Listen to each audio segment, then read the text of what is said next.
I call to order and welcome you to the Middletown, Ohio regular City Council meeting for Tuesday, May 7th, 2024. Please join me for a moment of meditation, followed by the Pledge of Allegiance to the American flag. You will hear 3 taps of the gavel when it is time to stand. Please join me in a moment of meditation now.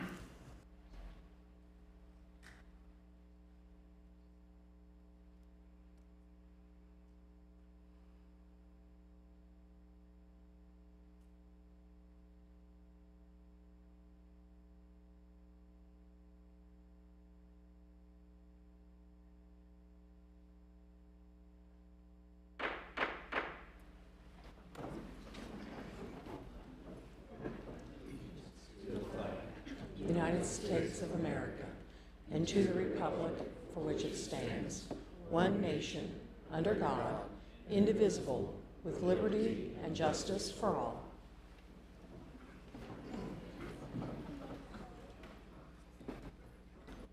Clerk of Council, Ms. Skank, please call the attendance roll. Mr. Farrell. Here. Mrs. Carter. Here. Mr. West. Here. Mr. Horn. Here. Mayor Slamka. Here. The next item is the consent agenda. Ms. Skank, will you please present the consent agenda? For your consideration this evening, we have the approval of the City Council minutes from January 16th, the special meeting of February 6th, and April 16th, 2024. To receive and file the Board of Commission minutes from the Cemetery Board of January 17th, 2024, and the Historic Commission from January 18th, 2024. To confirm the personnel appointments of Justin Bemis, Mark Hunt, and Jim Glenn to the position of Patrol Officer in the Department of Public Safety, Division of Police, and Alicia Monogio, I'm sure I'm butchering this, I apologize, Monogiodis to the position of Dispatcher in the Department of Public Safety, Division of Police. To confirm the promotional appointments of Bradley Brown to position of Equipment Operator in the Department of Public Works, Division of Sewer Maintenance, Burley Simpson to the position of Equipment Operator in the Department of Public Works and Utilities, Division of Park Maintenance, Jacob Smith to the position of Fire Apparatus Operator in the Department of Public Safety, Division of Fire, Amido Marchetti to the position of Fire Lieutenant in the Department of Public Safety, Division of Fire, Earl Nelson to the position of Deputy Police Chief in the Department of Public Safety, Division of Police, and Malcolm Tipton to the position of Deputy Police Chief in the Department of Public Safety, Division of Police, and to confirm the termination of Renee Dittmer, Systems Administrator. Is there a motion to approve the consent agenda? Motion. Is there a second? It has been properly moved and seconded to accept the consent agenda. We will proceed to vote. Ms. Skank, will you please call the roll? Mrs. Carter. Yes. Mr. West. Yes. Mr. Horn. Yes. Mayor Slamka. Yes. Mr. Farrell. Yes. Yeses have it, and the motion passes. The consent agenda is approved. The next item on our agenda this evening is our pinning ceremony. I would like to invite Chief Snively to the podium.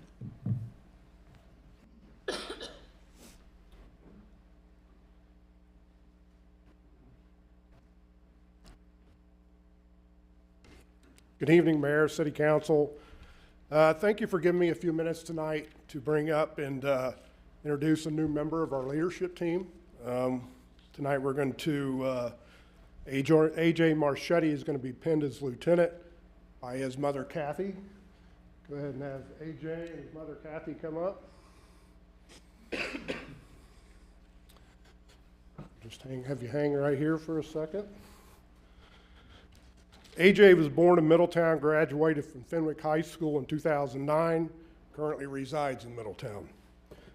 AJ's father, Nick, his mother, Kathy, who's pinning him tonight. He's also greeted or have his family here, Marie, his brothers Nicholas and Tommy, and his grandpa Bees, as well as his Aunt Becky. This family is a part of this community. It's a fabric. It's a very, important piece of this community. They're very involved.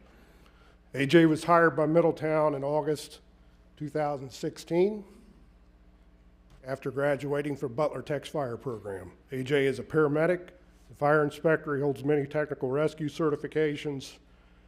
including hazmat tech, confined space rescue, swift water technician, ice rescue, as well as rope rescue. The residents, the city, and the fire department have high expectations for our leaders. You're standing here tonight because we believe you have what it takes. So congratulations to you and your family. We're very proud.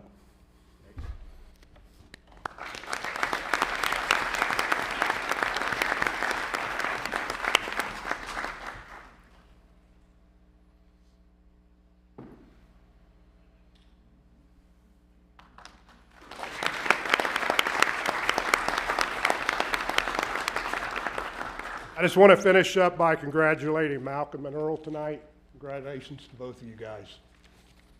Thank you.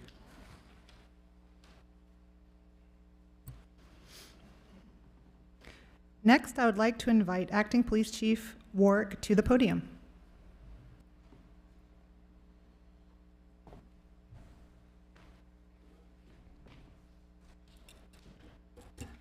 This time I'll go ahead and like to invite, soon to be here in a few seconds, Deputy Chief Malcolm Tipton. Step on down with the family, please.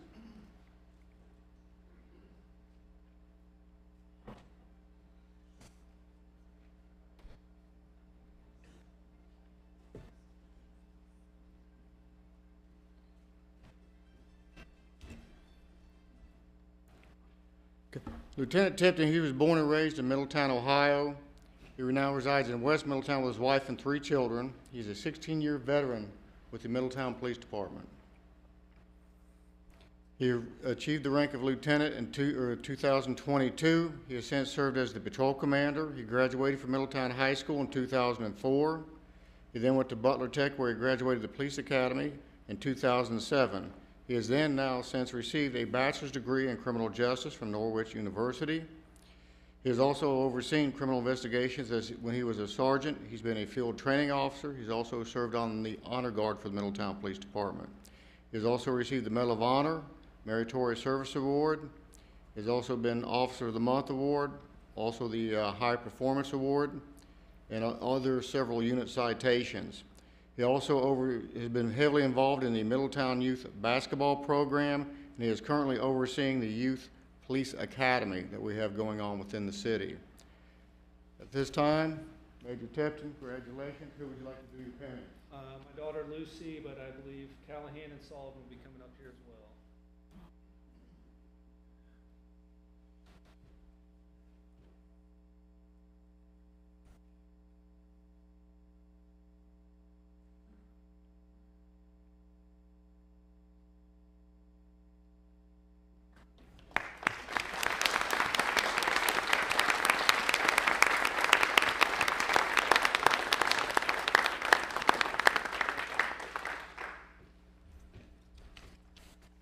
At this time, I would like to go ahead and invite Sergeant Earl Nelson and his family down to the podium, please.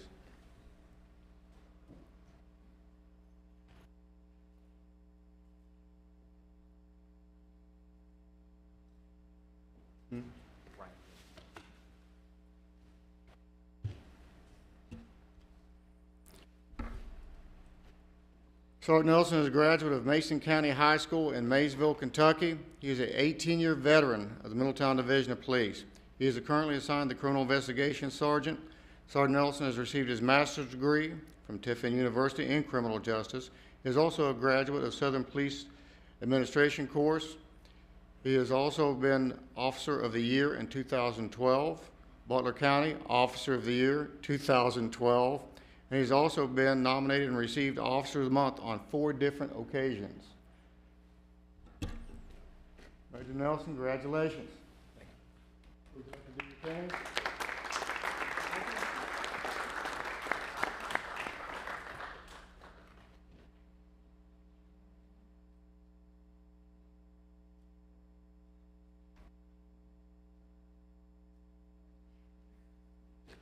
Congratulations.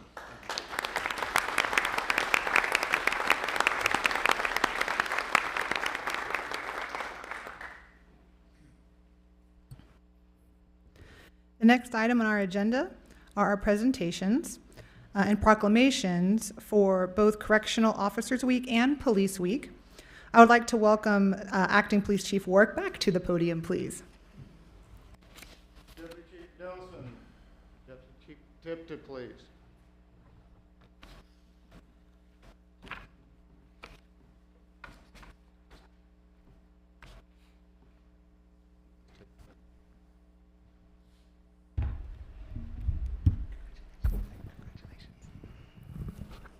First, we will read the proclamation for National Correctional Officers Week. Proclamation. Whereas correctional officers have the difficult and often dangerous assignment of ensuring the custody, safety, and well-being of the inmates in our nation's prisons and jails. Their position is essential to the day-to-day operations of these institutions. Without them, it would be impossible to achieve the foremost institutional goals of security and control. And whereas the City of Middletown is privileged to have a group of men and women who are trained professionals and who valiantly serve the inmates of the city jail on a daily basis to provide humane conditions of confinement while ensuring security, and whereas correctional officers' duties have become increasingly complex and demanding, they are called upon to simultaneously fill custodial, supervisory, and counseling roles. The professionalism, dedication, and courage exhibited by these officers throughout the performance of these demanding and often conflicting roles deserve our utmost respect. Whereas the daily management of inmates requires special training and sound judgment and courage, our correctional officers and their supervisors provide essential services and exemplify the highest of professional standards by their commitment to the Middletown City Jail.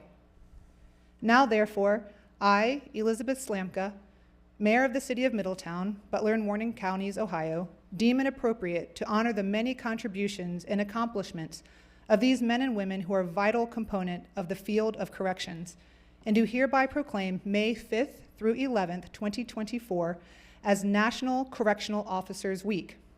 In witness whereof, I have hereunto set my hand and affixed the seal of the City of Middletown this 7th day of May, 2024.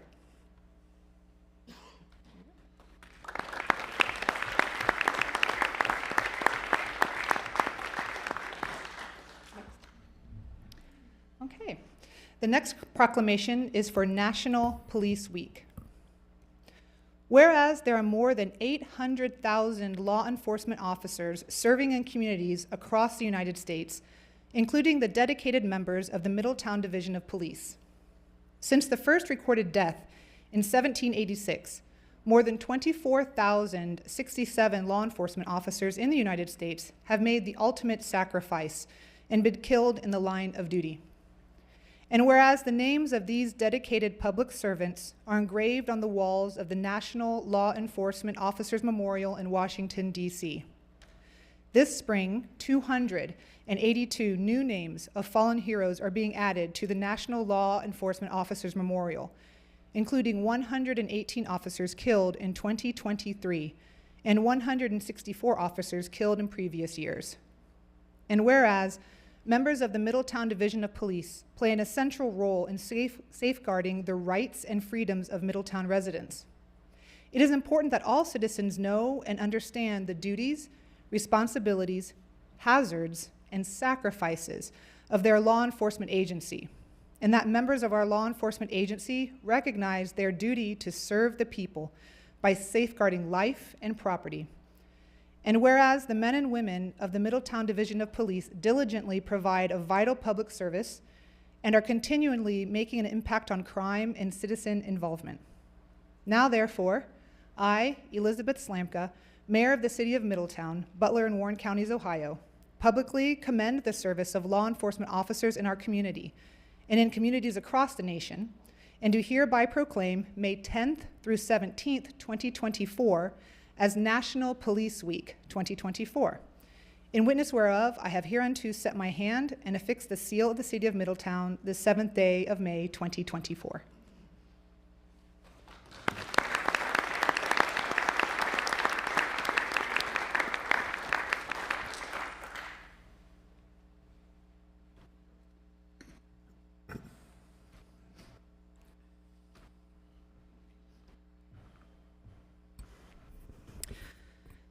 The next item on our agenda is our presentation from the Park Board. I would like to invite Jerry Lewis to the podium.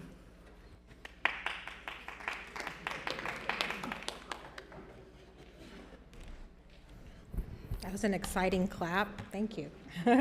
Jerry, hold on just a minute. Let everybody.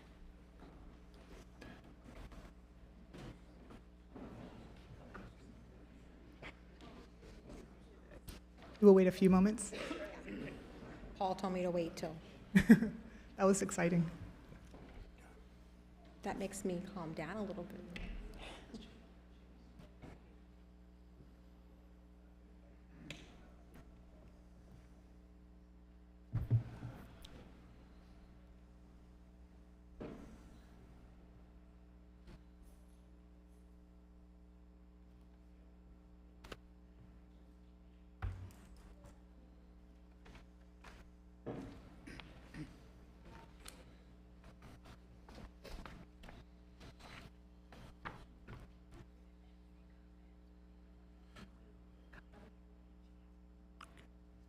All right, I got the go-ahead from the boss, so here we go. Thank you, Council, Madam Mayor, for letting me come and present what the Parks Board has been working on over the last few months, really longer than that. But we have a plan, and we're going to execute it, and I'm excited to share that about Sherman Park tonight. First, we're going to talk about the process. This has been a process. And we're going to talk about how did we come up with this plan for Sherman Park. There's 6 pieces that we had to come up with, and it's the park's assessment came up that the park's very aged and worn. For example, the playground equipment is old, broken, and only serves toddlers, and the basketball court is in despair. The walking paths are deteriorated, and the baseball backstop has been falling apart. The tree canopy is unhealthy, unsightly, and creates a hazard for people on the ground. The park has not had any kind of investment since 1981. That's a long time. When the former Sherman School was there. The park is surrounded by dense housing and gets many visitors daily. Once renovated, it will serve as a centerpiece for the neighborhood and has potential to spark housing investment. 3, the park is considered as one of the 12 neighborhood parks in the community, and with a modest investment will serve as a model of how similar parks can be redeveloped. The park is easily accessible and has street parking to accommodate people from other neighborhoods that visit the park. It is not within a reasonable walking distance or safe bicycle ride to one of the other parks that has been updated. And 6 and final, the remodel park will have a new investment that will create an enjoyable experience for people of all ages and a safe venue for families and neighborhood gatherings. I'm really excited about this plan. So first part of the process, we engaged the neighborhood. We invited them to a Parks Board meeting. We heard what they wanted. They shared, very opinionated, loved it. We needed that as a guiding beacon to get us through the process. We asked kids. I asked my own kids. I asked kids in the neighborhood, and they are really opinionated and will tell you what they like and what they don't like. We've had a neighborhood cleanup that was initiated by Danielle Woodward. She's a board member. She gathered neighborhood to really get into the park and clean it up and really see and assess a process of cleanup on a regular basis. We sought out for quotes on working with Charlie up in parks, multiple quotes, and researched, looked up lots of park equipment, went through lots of magazines, went through lots of stuff. Most exciting, I went to the Parks and Rec conference and met many people that produced equipment and different things that we're going to talk about tonight. And ongoing support of the park, again, keeping up with the cleanups, engaging churches and other community members to help keep up and take care of what we're going to put in there. So that's been a big part of the conversation as well. And then, of course, we're going to talk about the completion of the park. The goal date would be, and I'm looking at Jason, we're shooting for Labor Day. So that's going to come up quick, but I have no doubt that they're going to be able to help do that. So, all right, so the plan. We're going to talk about, and I have different slides for all of these, the landscaping and backstop, the track, walking path, and the gravel area, signage, trash, tables, benches, the basketball court. I'm super excited about that. I don't play basketball though. The new shelter that we're going to be adding in, and of course the playground. We're going to talk about security, and then we're going to break it down in the budget, very simplified. So first we're going to talk about, oops, how do I go back? There we go. Landscaping, backstop, track, walking, path, and gravel. As you can see the pictures on the left, that's what it currently looks like, and we want to improve that. So that's part of the budget to fix all of that. The backstop in the picture, that is the improved backstop. Before that, it was a mess. So it got fixed, and we're hoping to see some kickball games, some baseball games, and what other games kids like to play. There's a backstop there now to help with that. Signage, trash, tables, and benches. Super excited about trash cans. There's lots of different kinds of trash cans. I've discovered that. The signage, we are going to go with the uniform, modern look that you'll see in other parks around the city. Very easy to clean off. That's what Charlie put together. He got quotes for that. He did a great job with that. It's easiest to clean off and easiest to last the longest. Trash cans, the basic black. It currently has 2 trash cans. We're going to add 2 more and work that out with Rumpke to have 4 trash cans total. Picnic tables, we're going with a very basic picnic table, but it can be painted, it can be stained, whatever we want to do, and upgrade those. Benches, same kind of thing. They are coordinated with the trash cans. That's not the color. The color will be a different color, but that is the structural look of it, and you can kind of see that and the trash can match.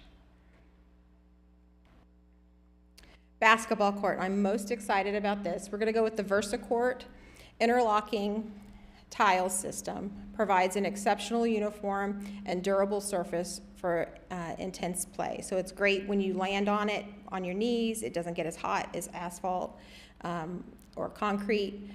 Overall, it's just beautiful.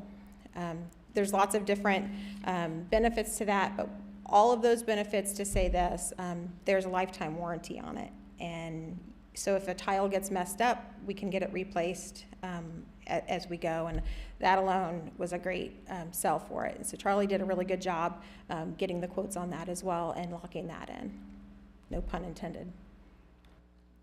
Ours is going to be purple, and you'll see why, midi purple, yellow, and green with the white lines. We are going to have basketball court, 4 square, as well as hopscotch. So there's multiple things that can happen on that court.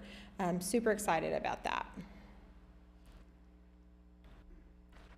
We are going to add a shelter. That was the #1 thing that the community members over there really wanted. And so we're going to do a 22 by 22 concrete pad with a 20 by 20 steel shelter square shaped over top of it. It's got the green color and the silver top.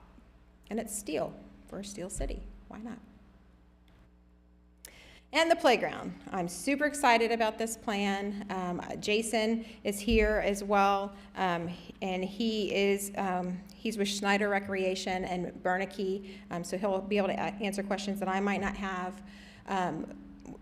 The budget that you'll see at the end of this, we even got it down further from that. We took out some pieces of equipment that we didn't feel were necessary, and just came up with a beautiful setup. It's from 2 to 5-year-olds. We have 2 structures.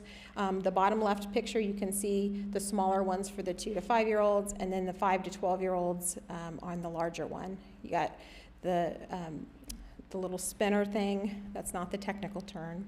Benches around that. We will also have benches around the basketball court as well. And then new swing set, very exciting. Beautiful. Now you see why the court's purple, because we were trying to coordinate colors. Security, we have talked with Troy in IT about this. We will have cameras. We are working out all those logistics now and what that looks like. And also talking with Scott Tadish in Public Works to gain access to electric and talk about more light poles or electric to the light poles and what that would look like. It's approximately $1,200 a year to maintain the internet, and I say approximately because Troy still has to get quotes on that to make sure that that's accurate to run the cameras. That's internet and whatnot, which we think is very vital. Security is a big piece to this.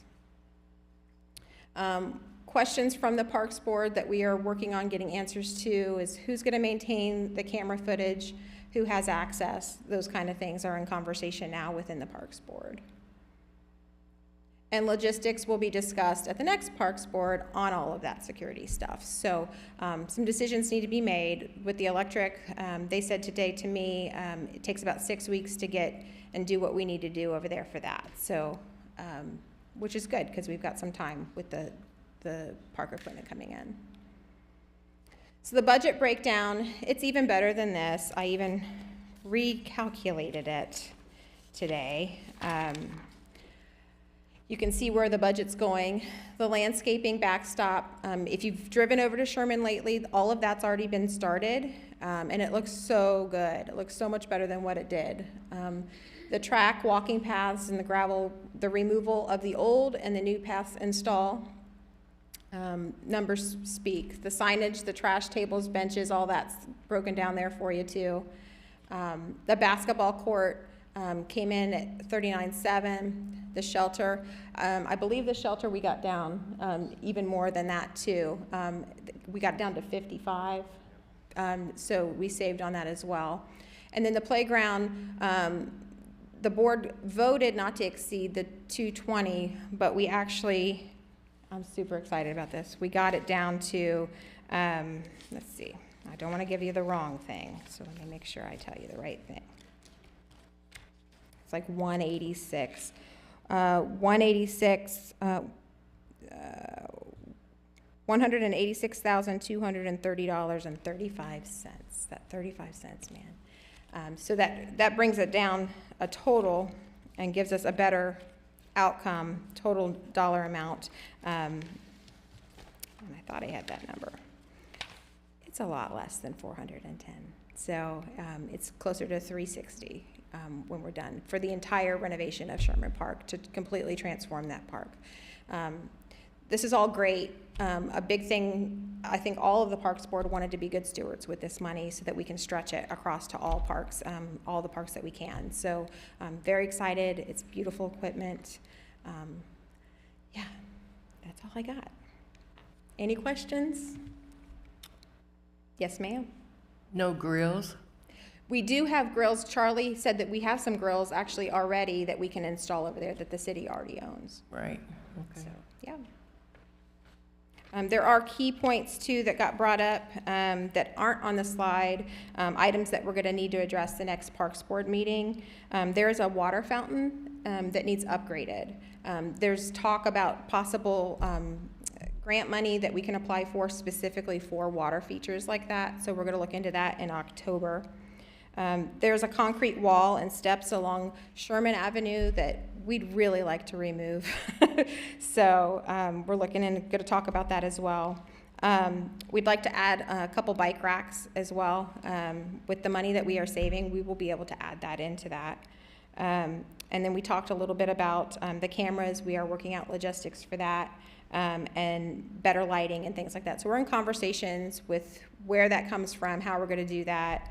And then we are considering soccer goals, but working through logistics for that so that if we bring soccer goals, they're going to be able to stay there and not be taken. So how do we secure them into the ground in a safe way and keep it accessible? So those kind of things we're still working through, but you get the gist of the main plan, and I'm happy with it. So any questions?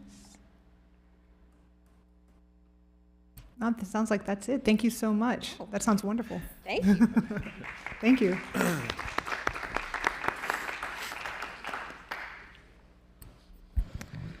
All right. Oh, does just a second. I'm looking for there they are. Okay, the next item on the agenda are citizen comments. And I have one, but I'm not showing the second. Just one moment, please, while I'm looking for that. Just a moment, please.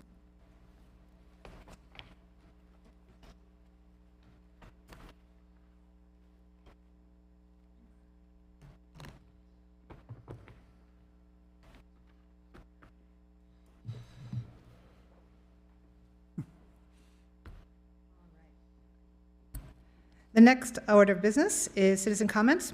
Please read the bullet point number 4 of our citizen comments guideline on the screen behind us as it pertains to your presentations. A respectful, professional presentation is expected. Personal attacks on staff, council members, or other individuals will not be tolerated. There will be no foul language. This is not the time for debate, questions and answer, or any back and forth conversation. This is a time for you, our residents, to be able to present to council on record, uninterrupted, and have the floor. We have received 2 comment cards this evening. I would like to call Christy Durich to the podium. Please state your full name and Middletown residence or work address for the record. Please address the council as a whole. You will have 4 minutes of uninterrupted speech. Please commence. Thank you. Christy Durich with the Safety Council of Southwestern Ohio, 1050 Central Avenue. And I'm excited to let everybody know that we are now accepting signups for the 46th Summer of Safety Town. Safety Town's been a partnership with the Middletown City Police and the Safety Council for 46 years now, and it's totally free to all, and it's for incoming kindergartners. They can be 4, 5, or 6 years old. It's a week-long program, 2 hours a day, Monday through Friday.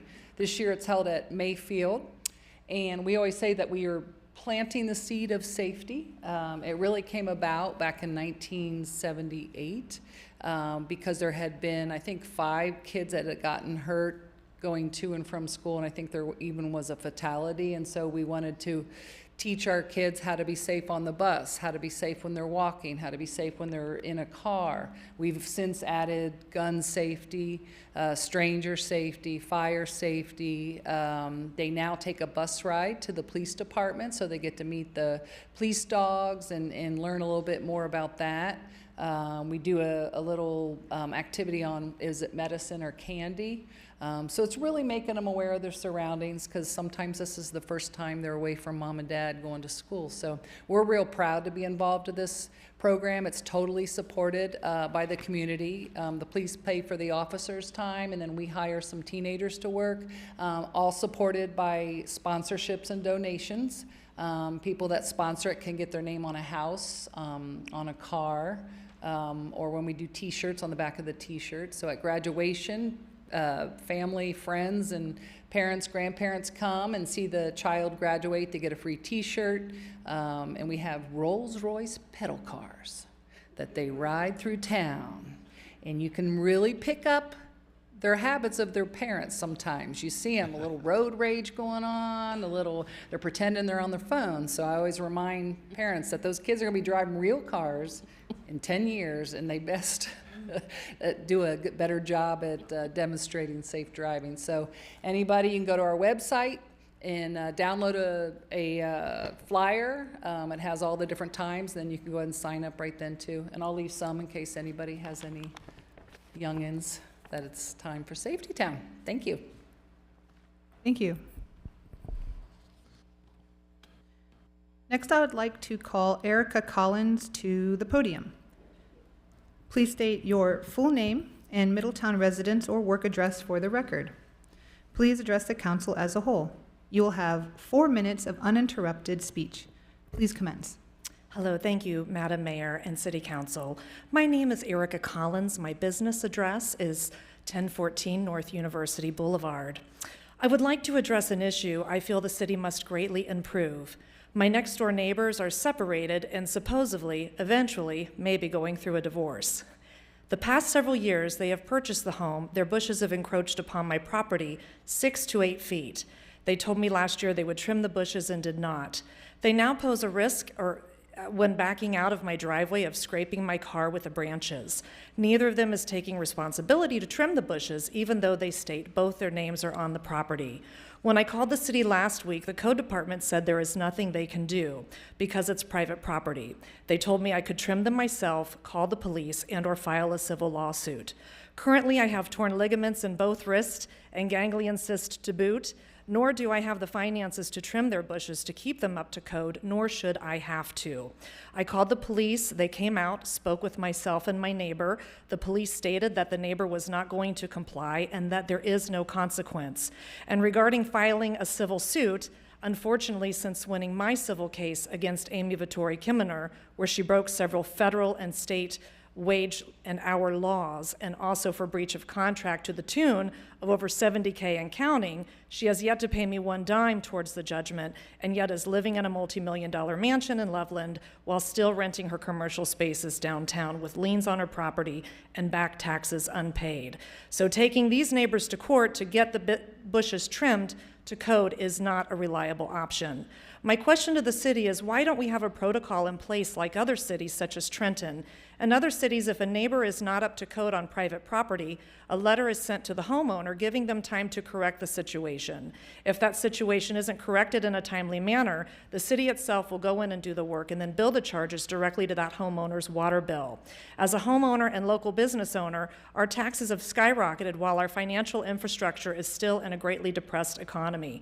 While I do have hope that the new investment in cliffs becoming greener, coupled with the grant monies given to beautify our cities and our parks, will eventually bring more income to our town. In the meantime, we have to take care of the homeowners that have been paying into our tax system, rain or shine.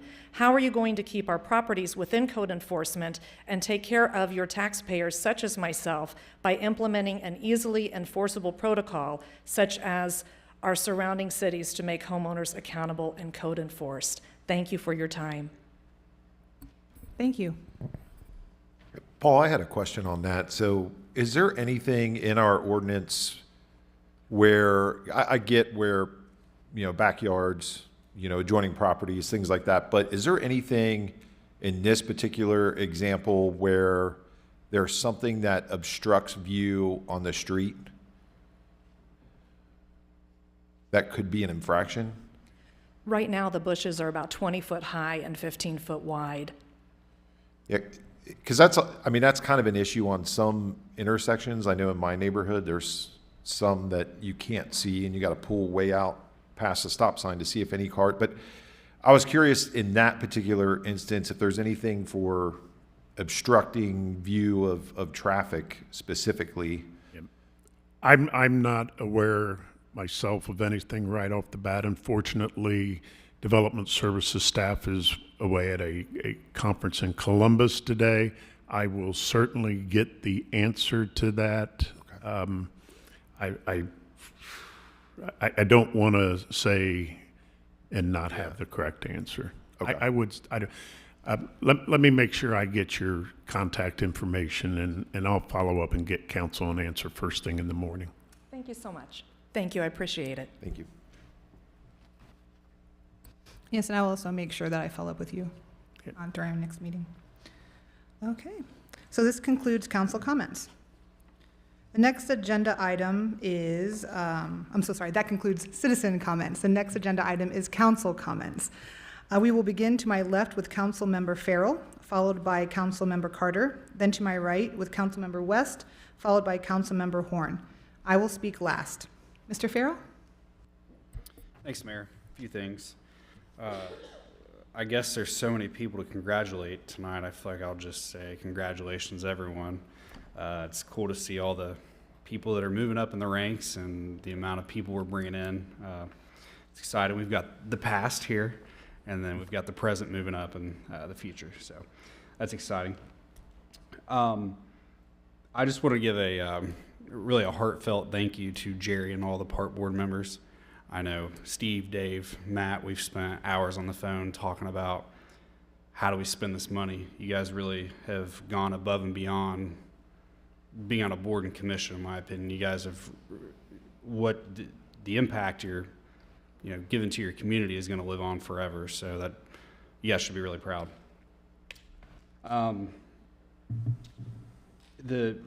As far as nuisance abatement, I know we had this conversation, Paul, last week. It's been many years before all of us, but it's just been a failure, and it's something we have to get better at.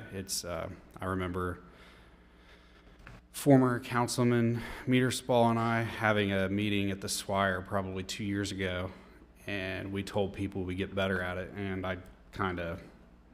and I'm not saying that this instance is whether it's right or wrong, but it's something that's one of the things that I truly want to invest. I know we talked about it, Paul, but that's one of my main things, because we got to clean this city up, and you know that. I mean, we all know that. So, anyways, we've implemented some steps in the last couple of weeks to go in a better direction, in a more correct direction, and we'll be communicating some of those steps very soon with City Council. very good. Okay, that's all I have. Thank you. Thank you, Mr. Farrell. Ms. Carter? Thank you, Mayor. I have no comments at this time. Thank you, Ms. Carter. Mr. West? Thank you, Mayor. Along with Zach, I'd like to congratulate everybody on their appointments and promotions. There's so many. It's nice to see. Other than that, don't have much. It's been kind of quiet, except for some of the code violations folks have reached out to me on. But we've been working with the city on that. We met with Paul last week and Ashley, so appreciate it. Thank you. Thank you, Mr. West. Mr. Horn? Thank you, Mayor. Just want to talk about this month is Small Business Entity Month. So you just don't want to do it for 1 month, but we want to recognize our small businesses in our city, help those folks out as much as you can. It's nice that they picked the month of May, because people are starting to get out. And a small business entity starts with an idea and a plan, and then it moves forward. And we see a lot of businesses that started out in a food truck and then went to a storefront, and now they're taking up more space, which just means they're growing. That means more employees, more people get to enjoy these things. One more point on small business entities. And I've said this before, but I want to make sure that everyone knows that we have a program here. It's the SBDC, which is the Small Business Development Center. It's headed by David Riggs. And this has been around for quite some time. I've received some emails saying that you're not here to help the small business entities. Well, yes, we are. You just have to look and do a little work instead of typing emails. So this actually is a threefold entity, which actually is backed by Miami University. This is not a City of Middletown employee. He actually has many coming from Miami Regional, and he also helps in Warren County.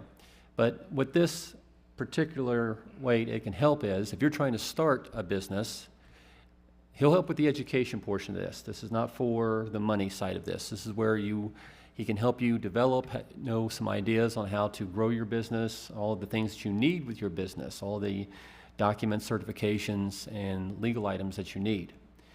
But then the next tier is if you've been in business for a while, you need a checkup, maybe some things you didn't think about.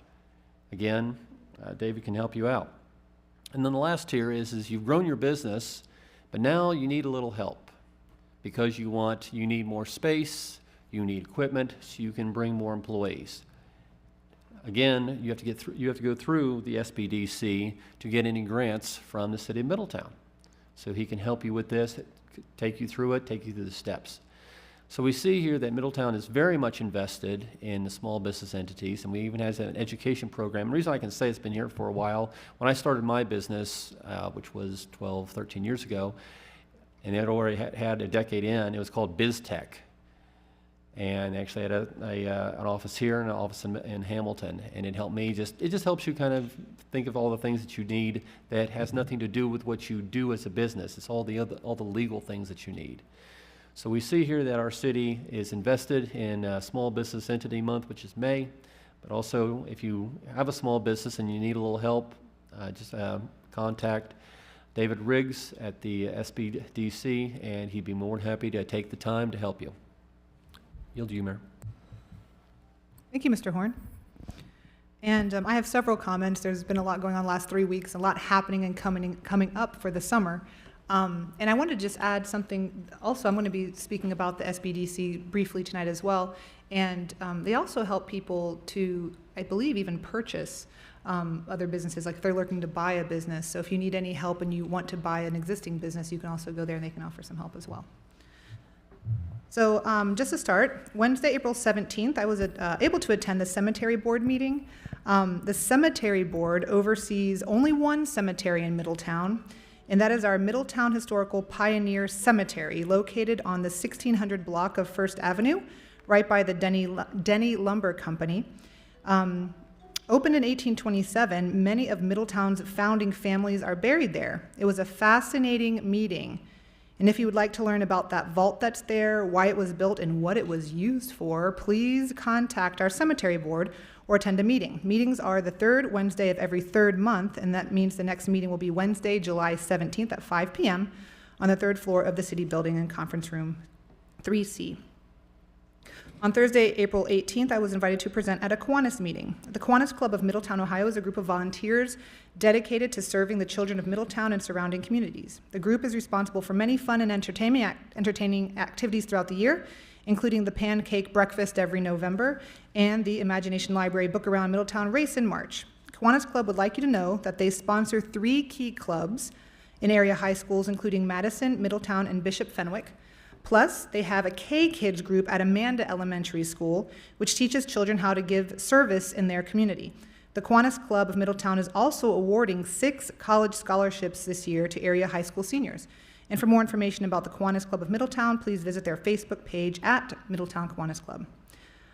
On Friday, the 19th of April, 3 of us attended the 2024 Tree City USA Awards Program, hosted this year in Tip City for Arbor Day.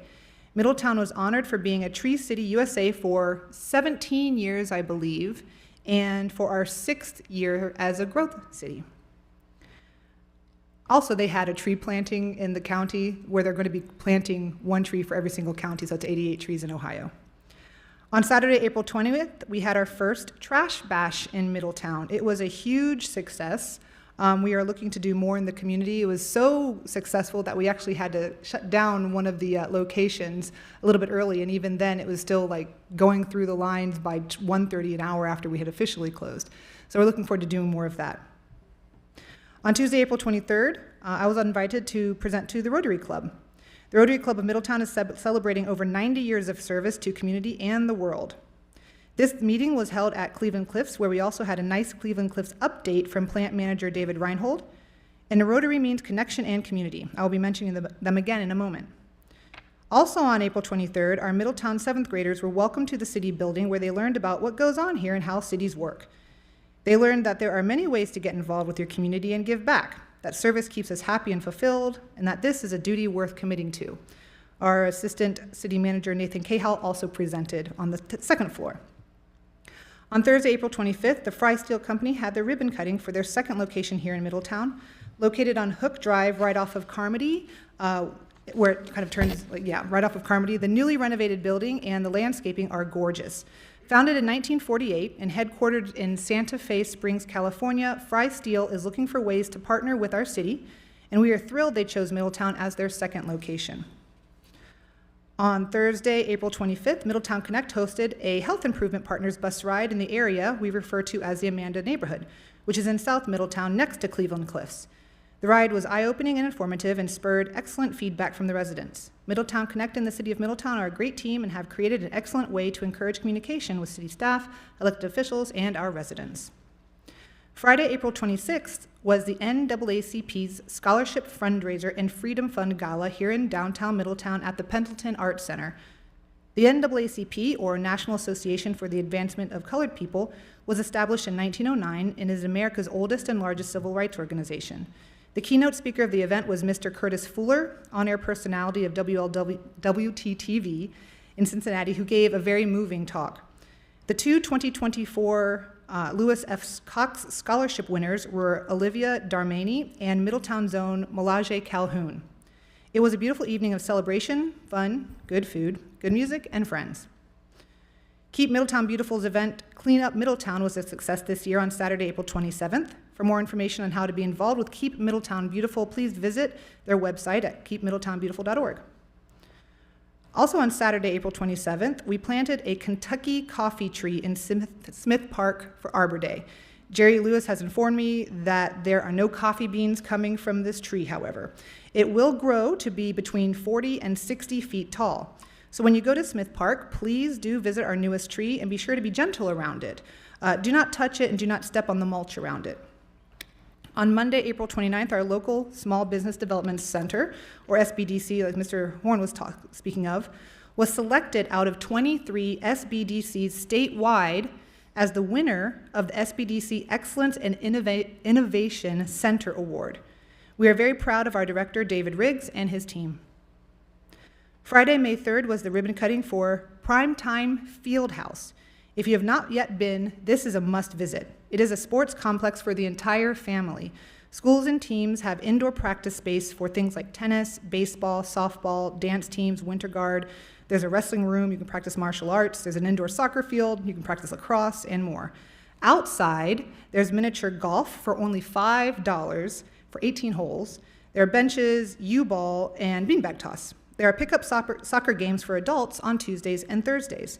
The owners, Amanda and Craig Howard, have done wonders renovating the space. It's located where 2nd Avenue meets Carmody, next to Forest Hills. Please visit, you will enjoy your time. Now tomorrow, May 8th, Middletown High School will be hosting our Special Olympics beginning at 10 a.m. Wanted to be sure to announce that. Also tomorrow, May 8th, beginning at 7 p.m. at the Sorg Opera House in downtown Middletown, the Middletown Historical Society and Hagley Museum and Library present a free event highlighting Armco's past through a series of historically important films. Again, that begins at 7 p.m. at the Sorg. I hope you can attend. This Thursday, May 9th, is Middletown Rocks, the 2nd annual fundraiser for CBI, our Community Building Institute. CBI, housed in our Sunny Hill Community Center, focuses on programming for Middletonians from the cradle to career. They are also the only organization in the city that offers after-school programming for all Middletown School District students, grades K through 12. It is a wonderful organization, and the Middletown Rocks event is going to be the place to be on May 9th, with live music and singing, karaoke style, by people invested in the community. It is a fun and lively night of fundraising for an excellent cause, and tickets are on sale now. For more information, please visit cbimiddletown.org. This Friday, May 10th, kicks off our Movies in the Park Family Movie Night series at Sunset Park. We will be viewing Transformers: Rise of the Beasts. Family movie nights are once a month through October. Each movie night begins at 7 p.m. with a family activity, and the movies begin at 9 p.m.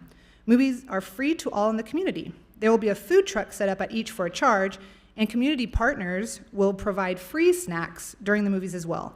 For more information, please email Jerry Lewis at Jerry, that's Jeril, as in Lewis, at cityofmiddletown.org. Just a few more left. May 17th is Food Truck Friday at Sunset Park from 5 p.m. to 9 p.m. with a Kid Play Zone course and music from the Wonderlands. For more information, please also email Jerry Lewis at Jeril, as in Lewis, at cityofmiddletown.org. Also on Friday, May 17th, is the Middletown Rotary Club's annual fundraising concert. This year it is Rockin' with the Rotary, featuring Tyler Christopher's Ultimate Elvis Show, beginning at 8 p.m. at the Sorg Opera House located in downtown Middletown. Co-sponsored by Kettering Health Network and Middletown Rotary, the club receives a majority of the proceeds from the ticket sales, and these funds help them with their community projects, including supporting Sleep in Heavenly Peace, Abilities First, Monroe High School Club, and more. The annual Women's Wine and Chocolate Walk, presented by Downtown Middletown Inc., or DMI, has tickets for sale now. Every year, up to 1,000 women descend upon downtown Middletown for a great day of wine, chocolate, live music, vendors, make and takes, and more. It is a day just for the ladies, with designated driver tickets for those who just want the chocolate and not the wine. Tickets make a great Mother's Day gift, as the event is always the Saturday after Mother's Day, which is coming up this Sunday. So that means the event is Saturday, May 18th. For more information and to purchase tickets, please visit downtownmiddletown.org. And lastly, just as a reminder, the City of Middletown accepts applications for our boards and commissions throughout the year. So if there is something that you have an interest in and you wish to give back to your city, please do submit your application. That is all for me tonight, and this concludes council comments. The next item on the agenda is the city manager's report. City Manager, Mr. Lally, you have the floor. Thank you, Mayor. Tonight, I just have one thing, and the City of Middletown, in partnership with Middletown Connect, is applying for a grant from the National Association of City, County, and Health Officials, NACCHO. And we're applying for this grant, which will be a grant for $600,000 per year for 4 years, with a possible option on a 5th year to spend on health initiatives throughout that time period. I'd like to ask Rhonda Molina with Middletown Connect to come up and give council a little bit of more information on this grant and how Middletown will benefit. Thank you, Rhonda. Madam Mayor, councilmen and women, thank you for the opportunity. Thanks, Paul, for the invitation. I'm really excited to be here this evening to kind of talk about how we got here and what this means. I am the facilitator of Middletown Connect, and the Middletown Connect is a result of a partnership between the City of Middletown, particularly through the Middletown Health Department, and the community, particularly the Safety Council of Southwestern Ohio. 2 years ago, the City of Middletown received funding through an opportunity from the Ohio Department of Health, and it was the Ohio Health Improvement Zone project. And what it did was it challenged us as a community to take a look at the zip code level, where are people across Middletown in terms of building their own health? And where do we see differences, parts of the community that are healthier than others? And then based on those differences, what kind of things do we need to do to build health across the community, particularly in those vulnerable census tracts and neighborhoods? What was amazing about the opportunity is that Middletown, because of the uniqueness and the power of the partnership between the city through the health department and the community through the Safety Council of Southwestern Ohio, because of the power of that partnership, Middletown was one of only 17 communities across the state that received this opportunity. So it really was pretty special and pretty important to bring those resources into Middletown. Now, originally it was funded at just 10 months. The Ohio Department of Health said, go make something happen in 10 months. Deep breath. But they have extended that over the course to get us to a place of 2 years. What we learned, what we knew, and what was really amplified by this project is that health and building health is more than just biology. It is environment. It's personal choice. It is about the interaction between people with their environments. So health is very broad. If we're going to build health, we have to look at it in its totality. As an example, just this past Saturday, the community hub opened. We heard from the community through this project that it's difficult to be healthy and to adopt healthy behaviors when you have something like a criminal record and you have offenses. You can't get a good job, you can't find a place to live, it's difficult to get health insurance, so on and so forth. So the hub was created by partnerships across the community so that folks could come in and take a look at their criminal records and can it be expunged, so that we can help people engage in healthier behaviors. Because when we have healthy individuals, we have healthy families. When we have healthy families, we have healthy communities. When we have healthy communities, we have vitality and we have growth, right? So we gotta meet folks where they are. Because of the power and the success of what we've done with this funding in this process through the Ohio Department of Health, Middletown is now positioned to submit a competitive application to the Office of Minority Health. The Office of Minority Health will choose only 18 communities across the country to receive this opportunity. And as Paul said, it's $600,000 a year for 4 years. With the city in partnership with the community through Middletown Connect, this grant will offer Middletown the opportunity to further these efforts to improve health of individuals, families, and community. Really looking at almost street by street, neighborhood by neighborhood, what are the challenges to achieving health? We've done a phenomenal job in the city of Middletown with the 2-year opportunity we've gotten with the Ohio Health Improvement Zone project. We really look forward to the opportunity to submit a competitive application on a national level. It's remarkable to me that in 2 years, when I think about when we first came in with this effort to improve health, we had contentious relationships almost between systems and the community. We had so many barriers. We are now at a point where we are working together at the same table in the same meetings, talking about health. And it includes things like code enforcement. It includes things like unrestrained dogs. It includes things like healthy parks and safe parks and community cleanups, and even helping people without judgment, without stigma, without fear, to look at their criminal records and see if they can improve health in that way. The fact that Middletown is able to submit a competitive application to be one of 18 in the country says a lot about this community. It says a lot about your commitment as a city and your willingness to go kind of outside of the box and try something different to build health and create new opportunities for healthy families, healthy individuals, and healthy communities here in Middletown. Really looking forward to it. The grant application is due May 15th. Not sweating it at all to get it done and get it in. And it might not be funded. I mean, that's the reality. It's 18 in the country.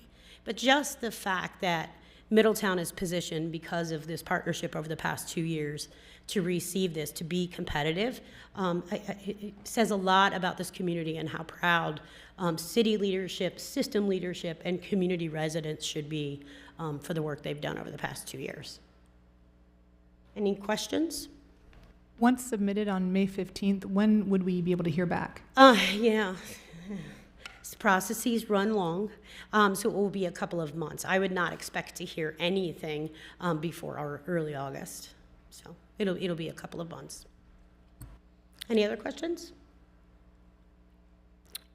If, All right. well, Thank you. Thank you. I do have one more. Yes. If granted, does Middletown Connect already have some ideas about where they'd like to spend the funds? Yes, absolutely. You mentioned, Mayor, the bus tour that we took just a couple of weeks ago in the Amanda neighborhood. And the bus tour, the intention of the bus tour was, let's get on a bus and drive around the community, really look at it and understand the environment and its impacts on health. And there are some realities in the Amanda community that community residents don't necessarily feel safe letting their children play outside away from where they can see them, for example. And so the residents said, look at all of these empty lots in our neighborhood, and could we create closer play spaces, places for people in the community to be outside and to exercise and to plant things and so on and so forth in these empty lots. So this, I call it NACHO, but it's the NACHO grant. This NACHO grant is an opportunity to bring in some funding to look at what are the residents saying is going to help improve my health, like is there a way to use some of these empty lots in our neighborhoods? Another piece that we're looking at is with some of the code enforcement piece. Sometimes there's a barrier between the system and the person, right? And how do we reduce that barrier? For example, we can send out letters of code violations and assess fines and fees, but we may be in a situation or a circumstance where the people who are experiencing the code violation simply don't have the capacity. That's not always the case, but in some cases, and in many cases, the resident doesn't, and whether it's landlord or owner occupied, the resident doesn't have the opportunity or the means to address the code violation. So this is an opportunity to bring in some resources. How do we bring in city people? How do we bring in community people? Like Keep Middletown Beautiful or CBI to really help folks clean up their properties, create safety, make sure they're following code in a way that is not immediately punitive. Let's start with supportive. Do we have the resources to help folks do some of this cleanup and get up to speed in their code before we start the punitive piece? So there's lots of opportunities. One of the things I want to say about the process that we've engaged in so far for 2 years, we did not come into this with a list of things to do, a list of projects. It's an emergent process. Sometimes that's hard for folks because they say, okay, where's the list of projects that we're gonna do? Middletown Connect is far more a process than it is a project. And it's a process of building relationships and having conversations so that what we need to do to improve health emerges out of the interactions. I almost brought you guys a Reese peanut butter cup as a treat this evening, because if you remember, for those of us who are old enough, back in the 70s, the Reese peanut butter cup commercial where a little kid has chocolate and an older guy has peanut butter, and they run into each other and fall in the street, and the chocolate is in the peanut butter and the peanut butter is in the chocolate, and the boy says, "You got peanut butter in my chocolate," and the man says, "You got chocolate in my peanut butter," and then they both take a taste and they're like, this is really good. I challenge us to make Reese peanut butter cups. This is about taking what we already have and using it in new and different ways, putting people and partners and resources and programs together to address very complex health challenges. Let's use the resources we have and be innovative to make Reese peanut butter cups. That's kind of my example that I use. I always challenge people, are we making Reese peanut butter cups or are we doing what we've always done, right? Let's put people together in new and innovative ways to do something different. And this NACHO grant opportunity provides the funds to really be able to do it across the city of Middletown. Other questions? I swore I wasn't going to get to the Reese peanut butter cup, but I did. All right, thanks, guys. Thank you, Rhonda. I would even offer that maybe because we're in Ohio, those could be Buckeyes. Just saying. Love Buckeyes. Is there anything else, Mr. Lawley, for city manager report? That's all I have this evening. All right, well, thank you. Okay, so the next item on our agenda is the motion agenda. Ms. Gank, please present item A on the motion agenda. To accept a Safe Streets and Roads for All grant and enter into a grant agreement with the Federal Highway Administration, which includes a 20% match from the city. And Mr. Lawley, do you have anything to add? Yeah, the only thing I have to add is the city applied for this, was awarded nearly $200,000 in grant funds. And the city will work with a selected consultant to implement this grant with stakeholders and public engagement plan. The city will engage the consultant to collect and review transportation data, and then we'll focus things such as high-risk locations and specific safety needs. It will be, the plan has not yet been formulated, how this will actually be put in place. That will be put in place with a consultant here in the near future. Thank you. Do I have a motion to approve item A to accept a Safe Streets and Roads for All grant and enter into agreement with the Federal Highway Administration? Motion. Is there a second? Second. Having been properly moved and seconded, is there any discussion? I'm curious, which line item will the $50,000 match come from? That's coming out of the general fund, capital improvement fund, I believe. Scott here, yes. Yeah, the general fund capital improvement plan. That was Mr. Scottage, our Director of Public Works, saying yes, that's where it's coming from. Thank you. And then, let's see if I have any more questions. Who would be in charge of the entire process? You said it was going to be the... This will be run out of Public Works and under the guidance of Scott Tadish, the Public Works and Utilities Director. Okay, and I was curious also, this says that this is going to happen throughout the city, so will $250,000 cover the entire city?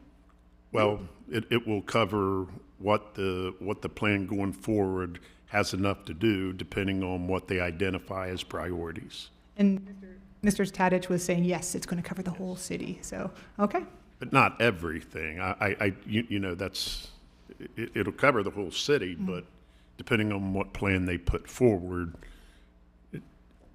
maybe not necessarily, if I'm understanding your question correctly. Yeah. Mr. Tadich, did you want to add anything at all? Okay, this is our Public Works Director, Scott Tadich. Yeah, the cost, that'll cover a plan for the whole city.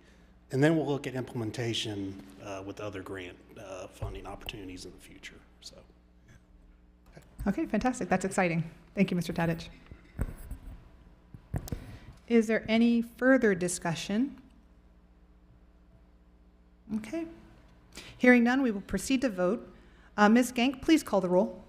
Mr. West? Yes. Mr. Horn? Yes. Mayor Slanka? Yes. Mrs. Carter? Yes. Mr. Farrell? Yes. The yeses have it, and the motion passes.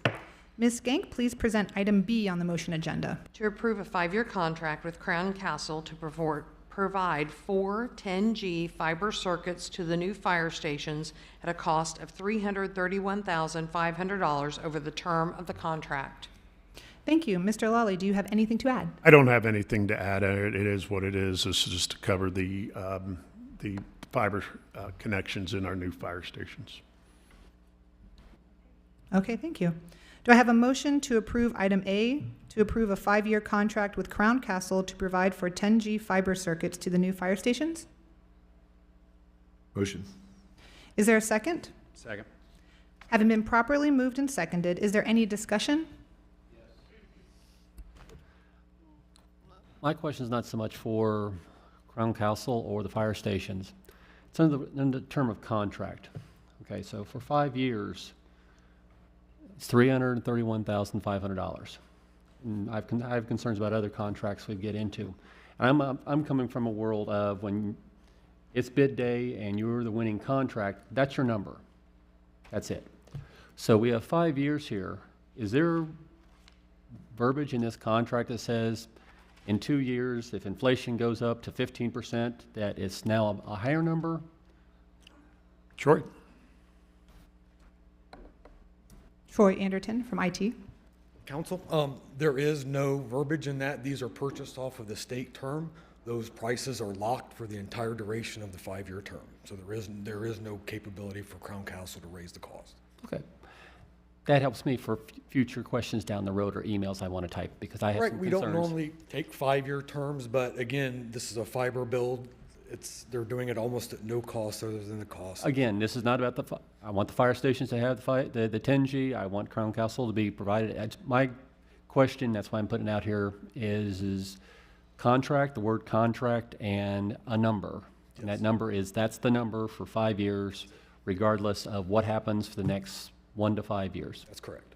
And we only pay for those when they come online. We're Okay. taking it out now, but we don't pay until they open the stations. Thank you. Thank you. Oh, Mr. Anderton, one more question. So was the connectivity, was this included in the original design of the fire stations? Or why are we looking at this now? Well, I believe it wasn't really factored in because one of the reasons are we're hoping to use this for non-fire uses. These are high bandwidth that puts bandwidth out in the neighborhoods, which is something we don't have. So I didn't feel it would be right to roll that up and make the fire department pay for all of it. So that is why we kind of pushed that back to the side and see how things shook out. And I think we'll be able to easily afford these based on the termination of the old circuits and the new circuits in the upcoming budget. So that's why we didn't include that. Thank you. Is there any further discussion? Hearing none, we will proceed to vote. I'm so sorry. Ms. Gank, please call the roll. Mr. Horn? Yes. Mayor Slanka? Yes. Mr. Farrell? Yes. Mrs. Carter? Yes. Mr. West? Yes. The yeses have it, and the motion passes. The next agenda item is legislation, and we have 12 items of legislation this evening. Law Director, Mr. Ben Yoder, the legislation, please. Yes, first item is ordinance number O-2024-24, an ordinance establishing a procedure for and authorizing a contract with Blair Heating and Air Conditioning LLC for the purchase and installation of a 15-ton condenser at the water reclamation facility and declaring an emergency. Thank you. Mr. Lally, the staff report. I do not have any further questions from our last meeting. And as per usual, will you just please explain why this is an emergency quickly again? This was an emergency due to the fact that the equipment is failing and we need to get it replaced as soon as possible to make the corrections with the equipment. Okay. Thank you. Is there a motion to approve the ordinance? Motion? Is there a second? Second. It has been properly moved and seconded. Is there any discussion? Okay. So hearing none, we will proceed to vote. Ms. Gank, please call the roll. Mayor Slanka? Yes. Mr. Farrell? Yes. Mrs. Carter? Yes. Mr. West? Yes. Mr. Horn? Yes. The yeses have it, and the legislation passes. Mr. Yoder, the next legislation, please. Second item is ordinance number O-2024-25, an ordinance authorizing the issuance and sale of hospital facilities revenue refunding bonds, Series 2024A, involving Premier Health Partners Obligated Group of the City of Middletown, Ohio, for the purpose of refinancing certain indebtedness of Atrium Medical Center in an aggregate principal amount not to exceed $90 million, authorizing the execution and delivery of a bond trust indenture to secure said bonds, authorizing the execution and delivery of an amended and restated base lease, an amended and restated lease, an amended and restated assignment of rights under base lease, authorizing the execution and delivery of a purchase agreement, providing for certain other matters related to the issuance and sale of bonds, and declaring an emergency. Thank you. Mr. Lally, the staff report. We have nothing further to add from the presentation last week, or last council meeting. All right, thank you. Is there a motion to approve the ordinance? Motion? Thank you. Is there a second? Second. It has been properly moved and seconded. Is there any discussion? As per usual with an emergency, would you mind please just explaining briefly again why this is an emergency, but also more importantly, why the city is involved and if there is any impact for the city's bonding capacity, just briefly? Yeah, as stated at the last meeting, there is no impact to the city's bonding capacity with this transaction. Our involvement is because of federal statute, tax law, that the city has to be a conduit issuer of a transaction like this for it to be exempted from capital gains exposure on the interest earnings for bondholders. This is something the city has done actually on several occasions for Premier Health, Atrium Medical Center. And the reason for the emergency is the request of Premier to close in the middle of, I believe, within the next week or so on these bonds ahead of any interest rate changes. Thank you very much, Mr. Cahill. Is there any further discussion on the legislation? Hearing none, we will proceed to vote. Ms. Gank, please call the roll. Mr. Farrell? Yes. Mrs. Carter? Yes. Mr. West? Yes. Mr. Horn? Yes. Mayor Slanka? Yes. The yeses have it, and the legislation passes. Mr. Yoder, the next legislation, please. Third item is ordinance number O-2024-26, an ordinance establishing a procedure for and authorizing a contract with Quality Publishing Company, Inc., to design, print, and mail a quarterly community newsletter and declaring an emergency. Thank you. Mr. Lally?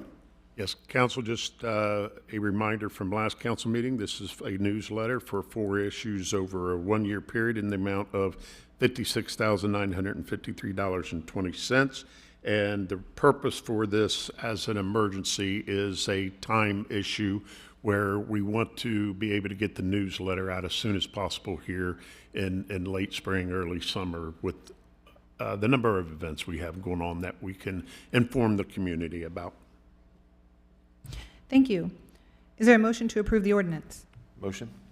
Is there a second? Second. It has been properly moved and seconded. Is there any discussion? Yes. The 56,000, is that yearly Yes, for 2 years, correct, Clayton? for 2 years? Yes. So why is it an emergency? It's an emergency, so we can, one, meet the needs of community information and get it out to the community as soon as possible here in late spring, early summer. Otherwise, we wouldn't be able to get it out until the end of summer. Who will receive this again?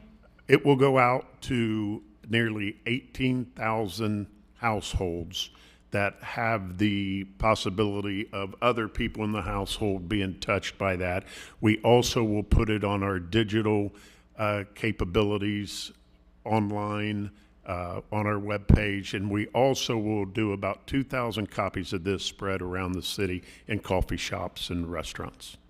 I thought at first that was a good idea, but I rode around the city today and I seen people with garbage on their porches and on the sidewalk, and I think $56,000, I would buy dumpsters and put them at the end of the blocks of our city, our community, and help clean up our community. I can't see $56,000 for more paper. We just did. They missed it. We just had a trash bash. I know, but we didn't hit all the areas, and a lot of people didn't have ways to transport their trash. We rented trucks. We had about 3 trucks.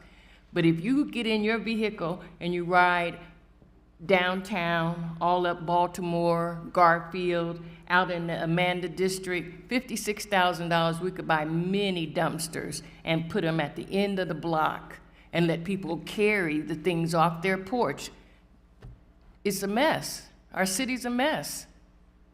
And I can't see spending $56,000 on paper. Yeah, and addressing those code enforcement and nuisance abatement issues. Once again, we're moving steps in the right directions to do that with things such as the trash bash. We're going to have another trash bash in early July, and I think we'll continue those. And then we have met with the code enforcement specialist over the last couple weeks and are starting to implement some things to encourage people to clean up this city. I think the positives and the benefits of this newsletter and getting information such as this to our residents far outweighs the problems we think we would have by disseminating a newsletter. Is there any further discussion? I had a couple things, but I might just say that I think also this is another way for the city of Middletown to be in communication, for residents to be in communication with the city through surveys, and also for us to be in communication through stories and updates just Middletown focused, specifically about Middletown, because I loved Middletown Journal, and now it's The Journal. It has a broader focus, so this would bring it back to Middletown. And it would be a way, like I said earlier, to have those surveys go out to people in a way that they could also be in communication with us. So if they are concerned about code enforcement, they have another avenue if they're not able to come to a meeting perhaps, or if they don't go online to do email. Also, I was wondering if we might invite Clayton Castle to the podium just to speak a little bit about, and this is Clayton Castle, our communication manager, just to speak a little bit about the measures that will be put in place to gauge outcomes of this newsletter. For example, how far reaching it has gone, what the impact is, and are the residents feeling more informed, so that next time when we come up to renewing, we have some data. Yeah, absolutely. I think there are a lot of ways we can measure how this newsletter is going to do. So first of all, we're also going to, another thing I want to add to this discussion is we're also going to have an opportunity to cut down on paper costs. So we're going to give people an option in the first newsletter to get a digital only version of the newsletter as well. So that's another option. And another reason I'm really pro the paper newsletter is because I think it was addressed in the last meeting. Not everyone is on social media. Not everyone is on a computer. Not everyone has a computer. Not everyone has access to the internet. So I think this is a great opportunity to reach those people who do not have those avenues of receiving their news and information from the city. To address your question, Mayor, there are a lot of ways we can to measure the success of the newsletter. You mentioned surveys. How many people are taking our surveys from the newsletter? What are our hits on social media from the newsletter? How are our hits on the website from the newsletter? So there are a lot of metrics and analytics that we can take from the newsletter to really understand how well it's doing. And honestly, we can even do a survey about the newsletter and really gauge the interest of the people in, is this newsletter meeting their needs in terms of the types of stories and news and information that they're receiving. Thank you, Mr. Castle. And I just want to say you've been doing an excellent job as communication manager thus far, and I'm really excited about what you've been doing. And I know that we will be having those conversations back and forth with the residents to see how this is working with them and what could change, what works, what doesn't work, what could work better. Absolutely. Yeah, so thank you. Is there any further discussion? I wonder, did you see the response from the bingo on Facebook? Yes.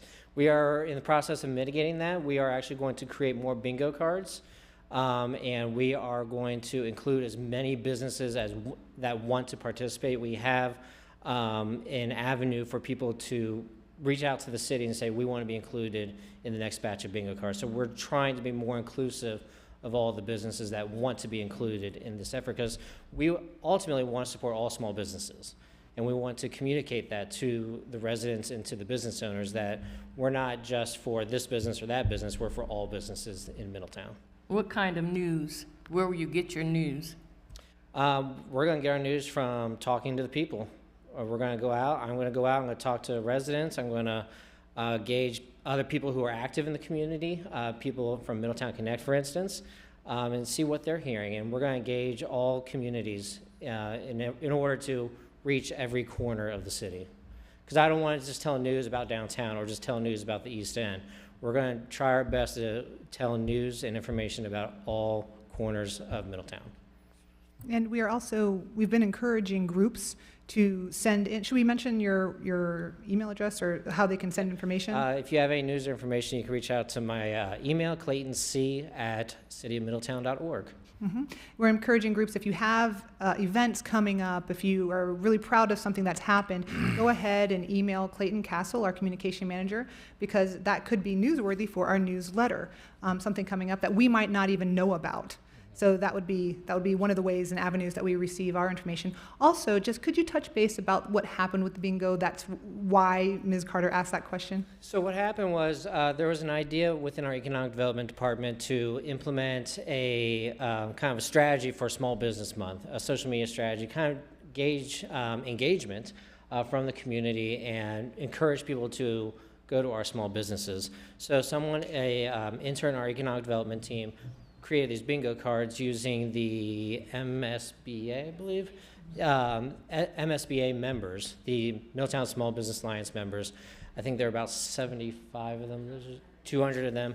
And he used a random generator to generate these bingo cards.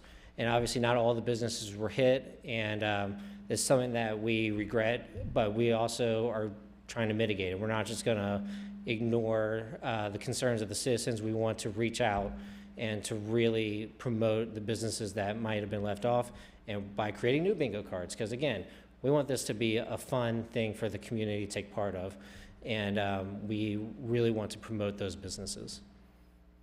That's wonderful, thank you. And that's kind of an example of how the communication works back and forth. So this is like, again, another avenue for that. Absolutely. Is there any further discussion or questions? Yes, Mr. Horn. I just want to thank you, Clayton, for sending us all a sample from the Quality Publishing Company. It just shows that this makes more connectivity within our community. When you have a newsletter go out, I have a friend of mine who actually publishes at other places, and he sends it out to as many residents as he can. It's more of a business side of it than an actual newsletter for a city. So if we can do that and make that connectivity, reason why we're doing the emergency is because we have a lot of things coming up this summer, and we want to make sure that they're advertised, and even small businesses that maybe are having an event or a ribbon cutting. So the sooner that we get this out, the more our residents are aware of what's going on, or the next trash bash, or concerns, or a survey. We can do so much with this. For my friend who does this, he as a business, he's a publisher, and he does it for Deerfield Township and for Centerville. This is a reasonable amount of money to ask for on an annual basis. Yeah, when we began this process of exploring bids and exploring what a newsletter may look like, we kind of guesstimated that the ideal bid would fall somewhere in this range, just due to printing costs, postage costs. It's going to be in the contract that the price is set, so in case inflation goes up and paper prices go up, for instance, this number is set over the next 2 years. And so that's going to be great. And I think there's a huge difference, like you mentioned, Councilmember Horn, that there's a huge difference between getting a newsletter out in late June, early July, and perhaps September, October, because of all the great events that Jerry Lewis and other community organizations are putting on for the summer. So I am fully in favor of the emergency just for that aspect, because we can promote so much if we get this out sooner rather than later. And with that said, I guess if this passes tonight, we'll start saying, hey, start sending stuff in, right? Start sending information in and really ramp that up. Yeah, I mean, if this passes, I'm hitting the ground running on this tomorrow, so Fantastic. at 8:30. Okay. Is there any further discussion? Yeah, let me add on the bingo thing. The program did exactly what we intended it to do. We automatically generated it to members of our Small Business Alliance, but the response from other businesses was so overwhelming. And that's a great thing. We don't have any regrets. The program did exactly what we intended it to do. But seeing all these other businesses that want to take part in it is a great thing. And as they see maybe what our Middletown Small Business Alliance can do for them, it might encourage more ownership or more membership in our Middletown Small Business Alliance. It's a good thing. Even a partnership. Yeah, that's great. Was there any more discussion? I was just going to say that we put all this money into events. I can't remember the number we invested last year, but a 2-year plan of events in the city, and include the trash bash, all that. There's a missing piece if you aren't getting the information to the people. So I think this is a small investment into creating community within ourselves. And I mean, Centerville has it, Mason has it, and it's good to see we're finally copying the people that are successful. Yeah, and I think as I mentioned last meeting, the newsletter is just one tool of our greater communication strategy. Right, you have to meet people where they're at. Yeah, we have to meet people where they're at, and not everyone is on social media, because that's the main way I've been communicating since I've been in this position, is through social media and the website, but not everyone's on social media. So we are really trying to put an emphasis on meeting people where they are, meeting all the people with all different kinds of capabilities in terms of technology or where they live or what have you. So I think this is just one tool that I think is really going to help in our communication storytelling strategy. Excellent, thank you. Any further discussion or questions for Mr. Castle? No? Okay. Hearing none, we will proceed to vote. Ms. Skank, would you please call the roll? Mrs. Carter? No. Mr. West? Yes. Mr. Horn? Yes. Mayor Slanka? Yes. Mr. Farrell? Yes. The yeses have it and the legislation passes. Mr. Yoder, the next legislation, please. Fourth item is resolution number R 2024-14, a resolution approving the solid waste management plan for Butler County Solid Waste Management District. A second reading. Thank you. Mr. Lally, a staff report? Don't have anything to add from what we gave here at the last council meeting on this. This plan here, just to add quickly, is from the Butler County Solid Waste District that they need us to approve to move forward with their solid waste plan throughout Butler County. Thank you. Is there a motion to approve the resolution? Motion. Is there a second? Second. It has been properly moved and seconded. Is there any discussion? I was going to say if maybe like a really brief summary of what this is, like for example, this happens every 15 years, that kind of thing, just so people can understand what we're voting on, what it deals with, that kind of thing. I'll take it, yeah. Yeah, as is in your council packet, this is a periodic endeavor that every solid waste district in the state of Ohio has to undertake. They perform an assessment of their current operations and then look forward, I believe, for 15 years to, look at things like, what is their waste stream looking like? Do they have capacity in landfills? What are they doing to meet certain metrics that the state would like those districts to adhere to?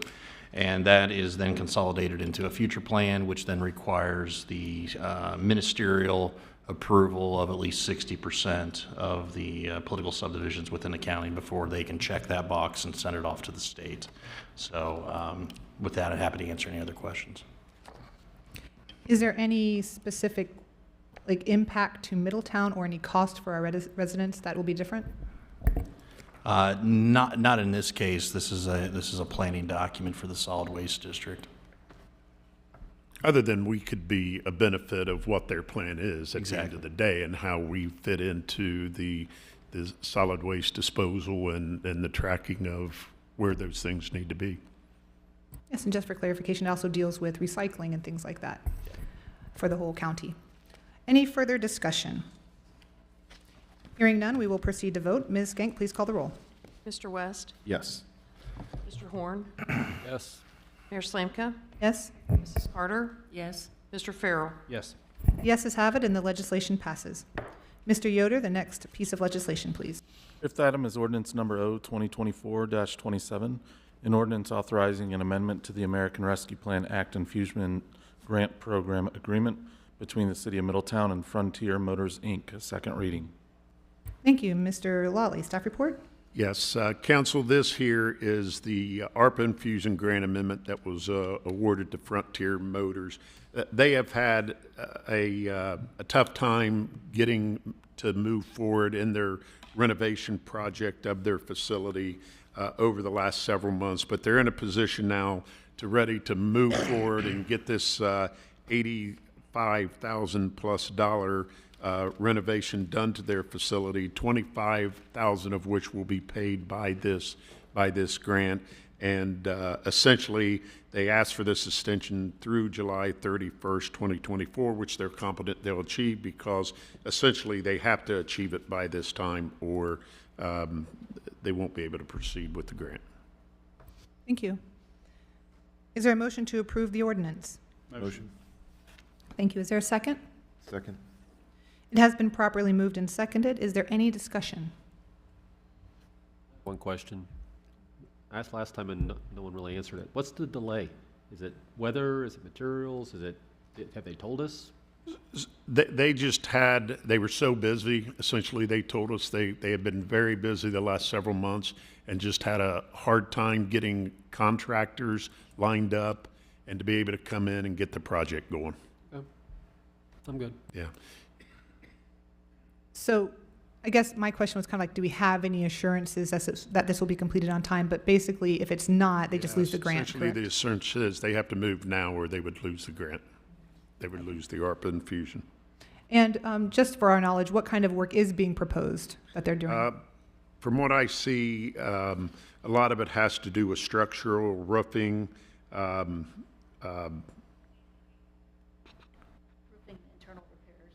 roofing, internal repairs. Yeah, that's all Jacob has here. Okay. Thank you. I hope they do get this completed. Is there any further discussion? Questions? No? Okay, hearing none. We will proceed to vote. Ms. Skank, please call the roll. Mr. Horn? Yes. Mayor Slanka? Yes. Mr. Farrell? Yes. Mrs. Carter? Yes. Mr. West? Yes. The yeses have it, and the motion passes, or the legislation passes. Mr. Yoder, next legislation, please. Sixth item is ordinance number O 2024-28, an ordinance authorizing the purchase of wetland mitigation credits from Redstone Farm LLC for the Renaissance Point project and declaring an emergency. Mr. Lawley, the staff report. Yes. Council, this authorizes the city manager to spend up to $52,500 for the purchase of wetland bank credits from Redstone Farm LLC in regards to the Renaissance Point mixed-use development at 122 and Union Road. The grading of the land and the installation of public infrastructure with the Renaissance Point project will distress certain wetland areas on the site. Therefore, in accordance with the environmental regulatory requirements, we are required to affect the disturbance of these areas by purchasing wetland bank credits. The funds are used to assure responsible mitigation, wetland restoration, wetland enhancements, and wetland preservations. This is an emergency so that we can expeditiously commence construction of the Renaissance Point project on the current planned schedule and allow subsequent regulatory approval related to the project to proceed without undue delay. Thank you. Is there a motion to approve the ordinance? Motion. Is there a second? Second. It has been properly moved and seconded. Is there any discussion? Would staff please explain for public and all of us what these mitigation credits are, how they work, just briefly, just summarize that, and what a wetland is in this case, and maybe the size of the wetland, that we're looking at? Yeah, in this case, we have about less than a quarter acre of what are called non-forested wetlands. Essentially on this piece of land, there's some scrub area that from time to time has standing water in it. In terms of its regulatory importance or hierarchy, it's very low on the totem pole. In this case, the disturbance of that area requires a 2-to-1 offset. So that's why we're looking at about a half acre of wetland credit for this project. And what that does is that across the state, we have all these little de minimis little wet patches here and there to not to diminish their ecological importance, but the state allows for the purchase of credits to where there are third-party entities elsewhere in the state that are paid by these fees to build and, more importantly, maintain in perpetuity larger wetland environments for migratory birds and other types of habitat, flora and fauna that are there to, instead of everything being disaggregated, and also run the risk of any given year of a drought or other types of things wiping out that wetland permanently. It allows for that concentration of those wetland areas elsewhere, for a variety of benefits. But this is a very common and pedestrian matter when it comes to land development here in Ohio. Thank you. I'm impressed. Sorry. Go ahead. I'm impressed with how much you know about. I recently learned about wetlands. Liberty Center had millions of dollars of wetlands they had to do, but I did learn though that a wetland doesn't have to be wet. That is correct. Yes. Common misnomer. So I tried to buy a piece of property, and they had cattail. And it was a protected cattail because some bird in this county ate the cattail, so a house couldn't go on the property because of it. Yeah, that happens. Crazy. Sorry, not to make this about me, but wetlands, like they're so complicated. They're all through the EPA, and like you will never get the answer you really want, I've found. Yeah. Well, that's actually an interesting point, right? Because I wonder, and now this example probably wouldn't work because or else you would have done it, but I wonder if there had been a way to incorporate that little section so the purchase still could have happened, the building could have happened, perhaps as a feature or something like that. And that's kind of the conversation. Like the alternative mentioned here was in the future, not for this particular one, but looking at like our natural resources of wetlands. And we were able, city manager and assistant city manager Ashley Combs and I were able to go out and look at this specific site. And so we did see the sandy areas of the underground water. But in future, it's a conversation to have to see if it's available to maybe design with these natural resources in mind as an alternative so that things can happen, but we can utilize these natural resources as well. Especially since learning about wetlands, we know that part of their function, part of what they do and why they're important is it helps mitigate flooding. And we've been talking about flooding for a while recently. Okay, so is there any further discussion, anything at all? Nope. All right, hearing none, we'll proceed to vote. Ms. Gank, please call the roll. Mayor Slamka? Yes. Mr. Farrell? Yes. Mrs. Carter? Yes. Mr. West? Yes. Mr. Horn? Yes. The yeses have it and the legislation passes. Mr. Yoder, the next legislation, please. Seventh item is ordinance number O 2024-29, an ordinance amending the pay and benefits ordinance, ordinance number O 2023-98. This is the first reading. Thank you. Mr. Lawley, the staff report? Yes, Council, as you're aware, we had the two RFPs that were presented to us on the Central Connections Senior Citizen Center property that staff decided we did not want to pursue, and we shared that and got agreement with council on that. So at the May 21st council meeting, I'm going to have a presentation on the path going forward with the community, or excuse me, with the Central Connections and the Senior Citizen Center. This starts that process tonight by what we're requesting is to create a position of event center manager in the PBO at a a salary range of $69,198 to $99,918. I believe, and we'll talk about it in the next one, that will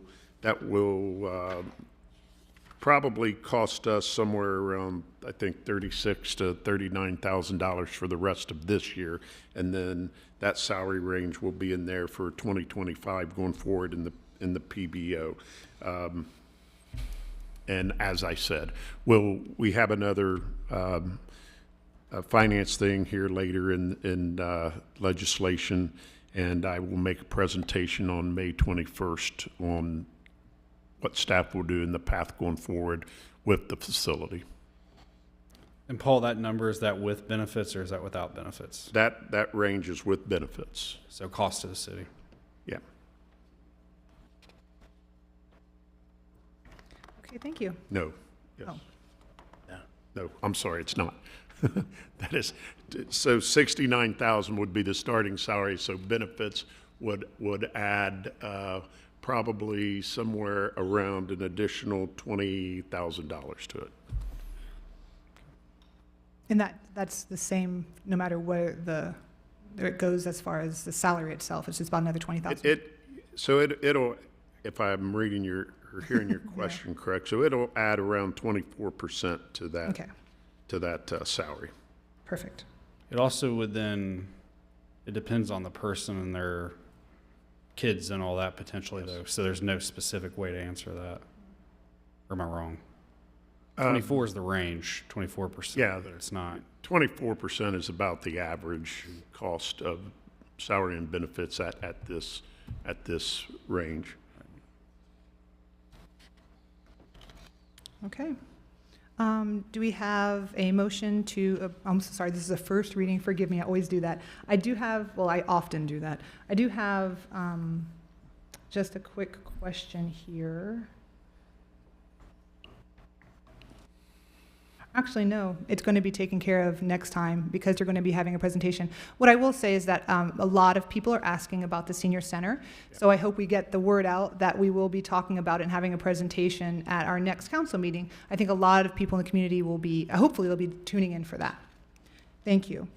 If there's no further action or no further conversation, there's no action required for legislation at this time. Mr. Yoder, next item of legislation, please. Eighth item is ordinance number O-2024-30. An ordinance amending section 209.06 pertaining to authority of the city manager for purchases of the Middletown codified ordinances. This is a first reading. Thank you. Mr. Lawley, the staff report. Council, this legislation is a request to raise the maximum cost threshold from $25,000 to $75,000, which is the ORC, the Ohio Revised Code statutory limit. The city has had our limit set at $25,000 for quite some time.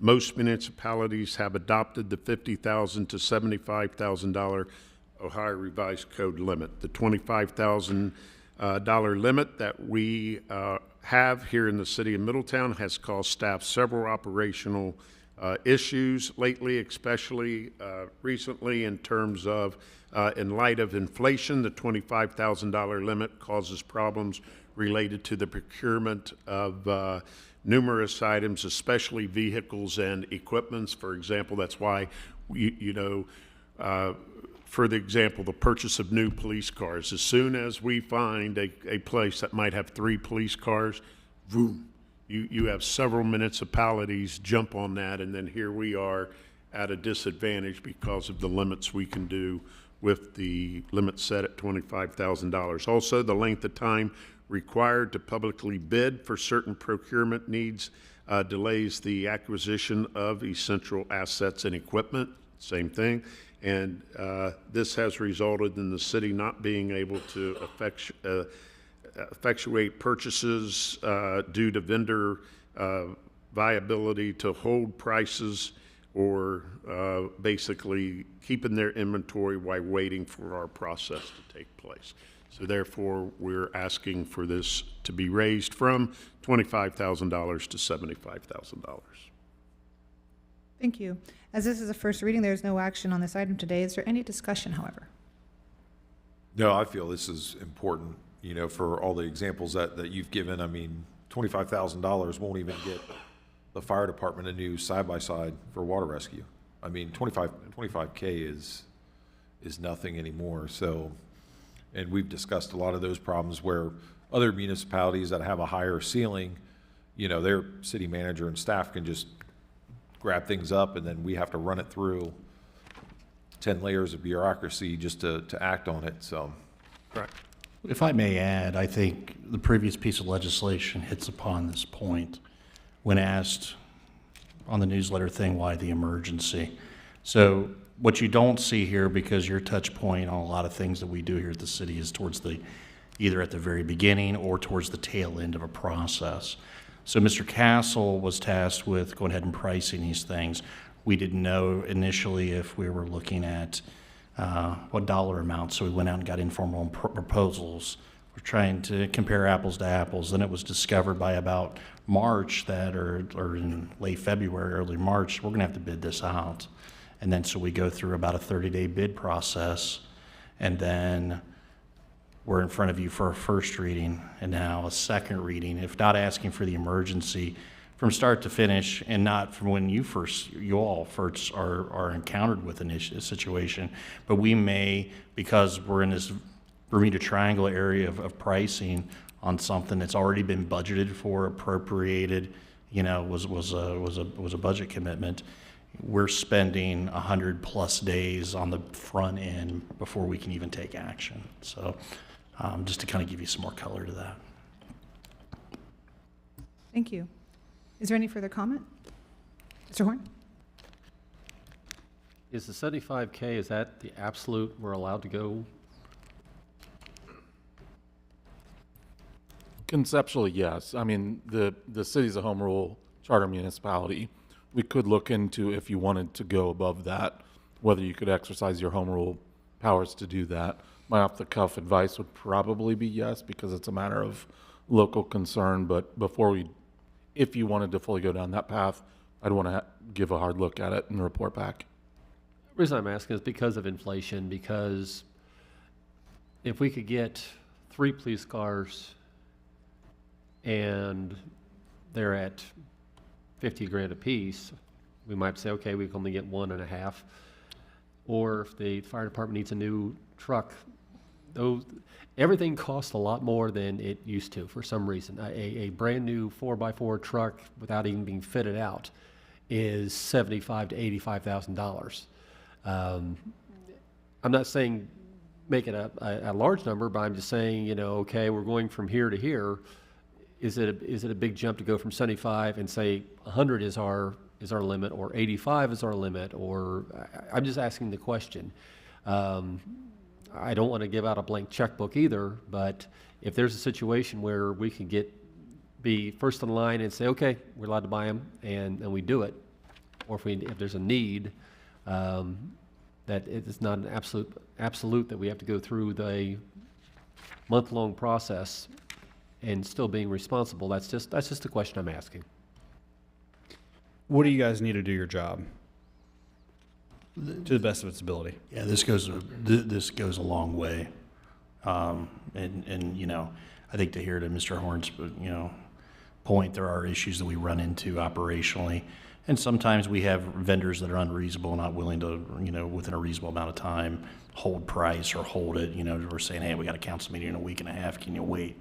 But for the procurement process and the legislative process, when we have to waive bidding or those kinds of things, we have witnessed I've witnessed just in the 3 years I've been here, that there is quite a lot that goes in front of you for procurement purposes, and people have various feelings about it,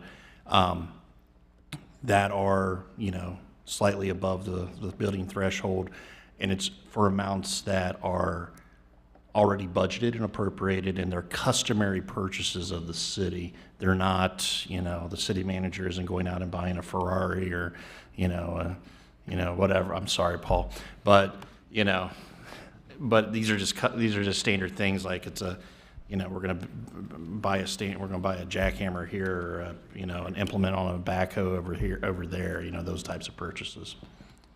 That's why I say 100 below, so you can't have that Ferrari, because they're all at Yes, 125, exactly. 150. Sorry. He knows I'm a pickup truck. A nice Buick, a nice Buick. So I guess what I was really asking there, maybe misunderstood. Yeah. I wasn't saying like why, I was saying like, does 75 do it? We're or- comfortable with the 75K. Yeah.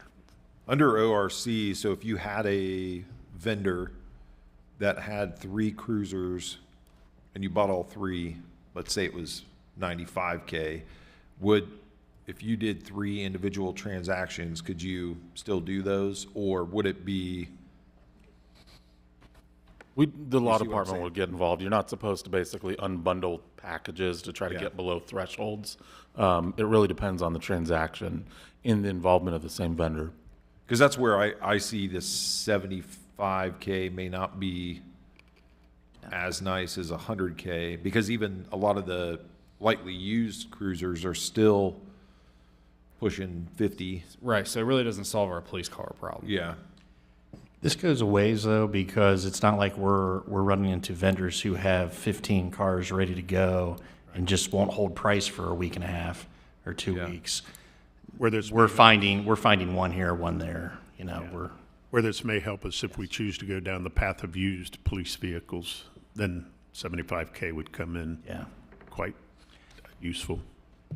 I think on the vehicle end, the one thing that has just hamstrung us in terms of acquisition is just the complete implosion of the state bid process.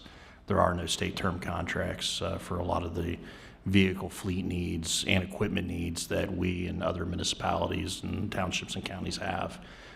Just post-COVID, those have just collapsed, which is how, even with the $25,000 limit that's currently in place, that was how we would be able to procure sometimes in larger packages without having to spend a long time bidding. It's because the state of Ohio or some other cooperative purchasing organization that we belong to had already done that for everybody, and we were just picking up off their pricing.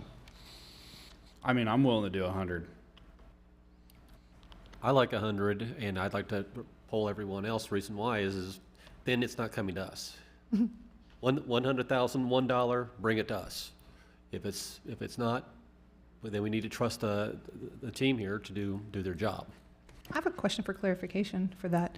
I was told that we have a cap right now at 25,000, but I was told that our cap for police vehicles was 35,000. Is there a different entity purchasing police? I don't know who.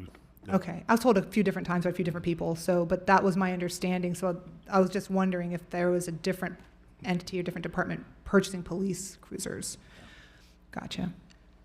I mean, I'd be okay with 100, Also, if we're going to be amending it, perhaps what we could also do is say, I think it's good for the public to also know what we're purchasing. We could add something that says, let's just put it on the consent agenda. Whatever's been purchased, just put it on there so we can see what it is and what the public can see what it is as well.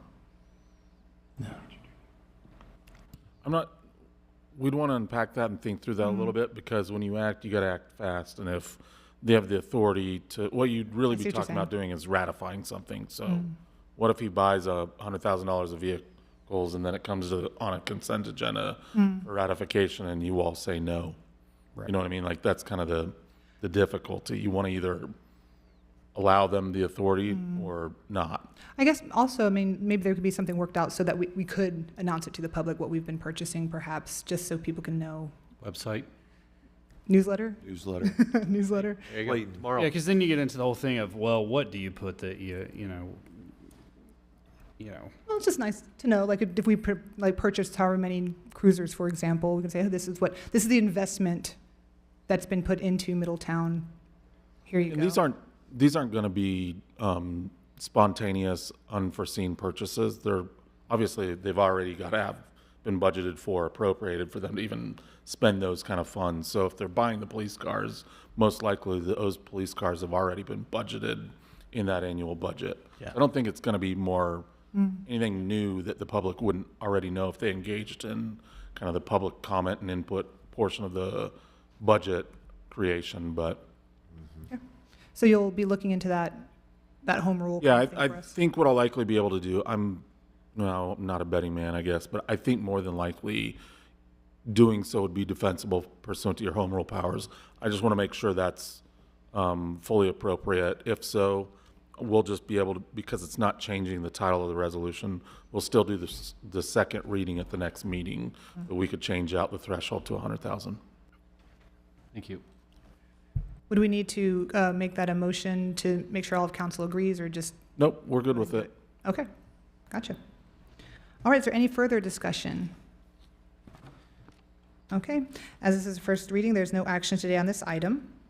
Mr. Yoder, oh, actually, at this point, it's 7:32. Let's take a 10-minute break and come back at 7:42.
Does he remember?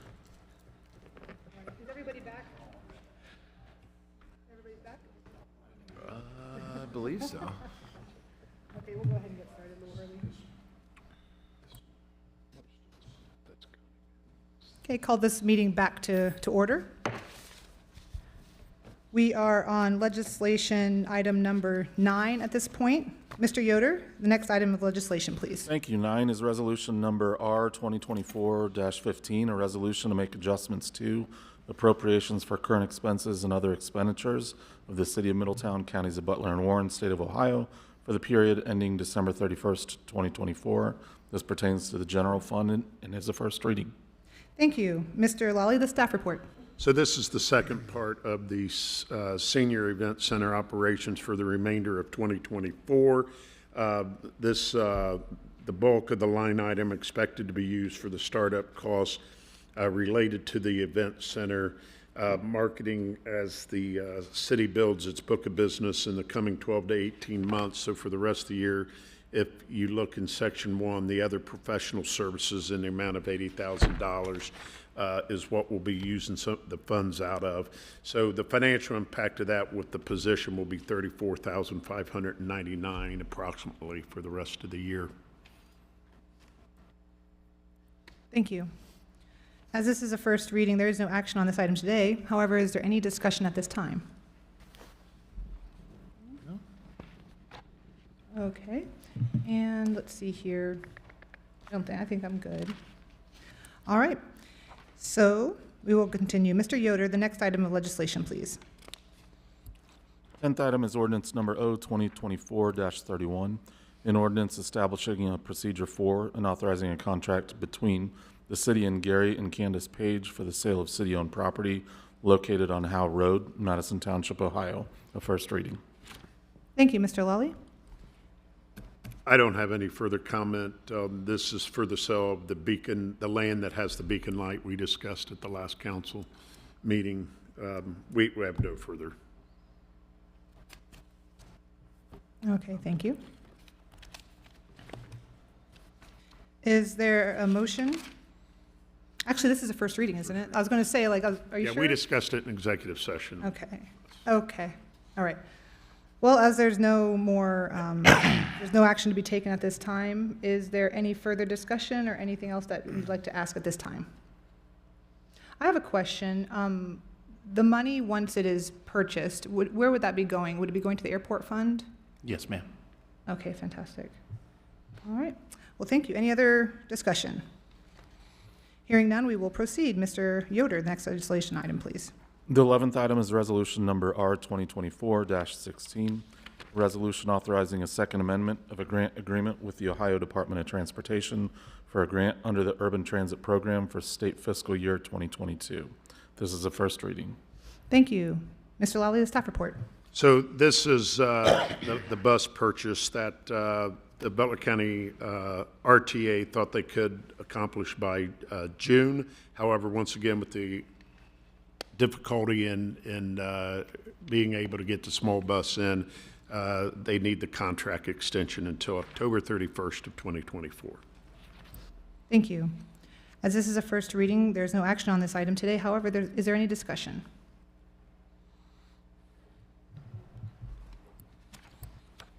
Okay. Hearing none, we will proceed. Mr. Yoder, the last item of legislation, please. Item 12 is ordinance number O 2024-32, an ordinance authorizing the city manager to enter into an amended final development agreement with Woodard Development LLC and the Warren County Port Authority, and a related option agreement with Woodard Development LLC for the development and construction of a mixed-use project anchored by an arena, an event center, and declaring an emergency. Thank you. Mr. Lally, the staff report. Council, this authorizes the city manager to enter into an amended final development agreement between the city, Woodard Development, and the Warren County Port Authority regarding the planned development of the mixed-use project at 122 and Union Road, commonly known as Renaissance Point. This further authorizes the city manager also to enter into an option agreement with Woodard if in furtherance of the same project. City Council approved the final development agreement of this project in late 2023. As the project moved forward, we have had to move contingency deadlines on several occasions, but we continue to move forward to reach a comfort level sufficient to waive all contingencies and move the entire project forward.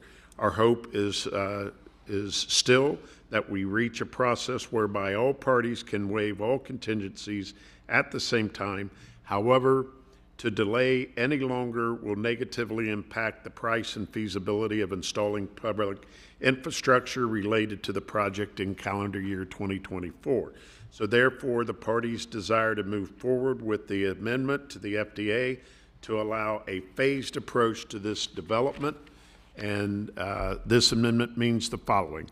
The city and Woodard will enter into a separate option agreement to move forward on the public infrastructure and the project in a phased manner.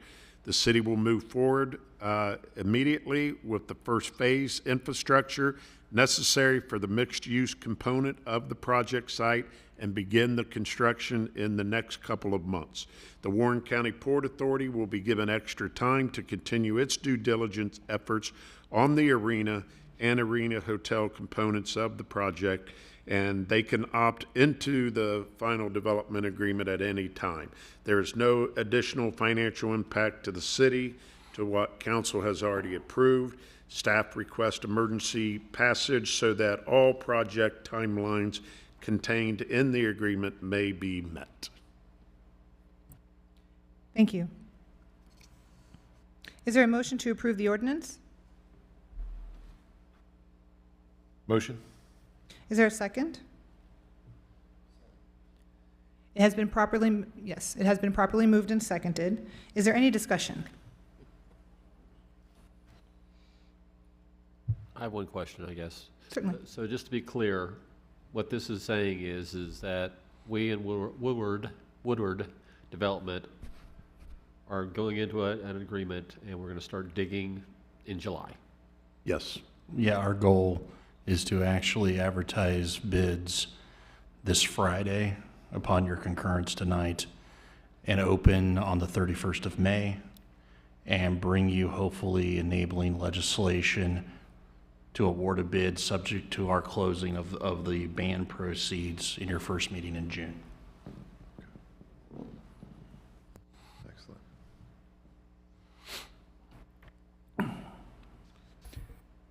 Are there any other questions, or is there any other discussion at this point?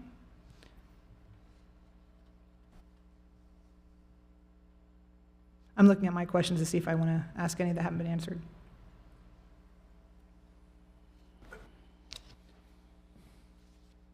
So if we begin in July, when is the end date for us expected?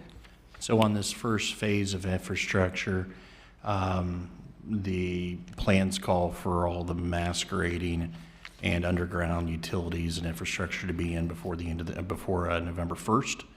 The final asphalt and curbs for the roadways, it has a deadline of the 31st of May of next year. Thank you.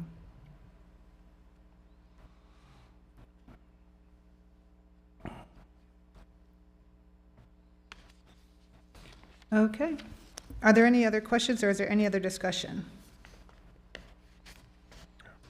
Hearing none, we will proceed to vote. Ms. Skank, please call the roll.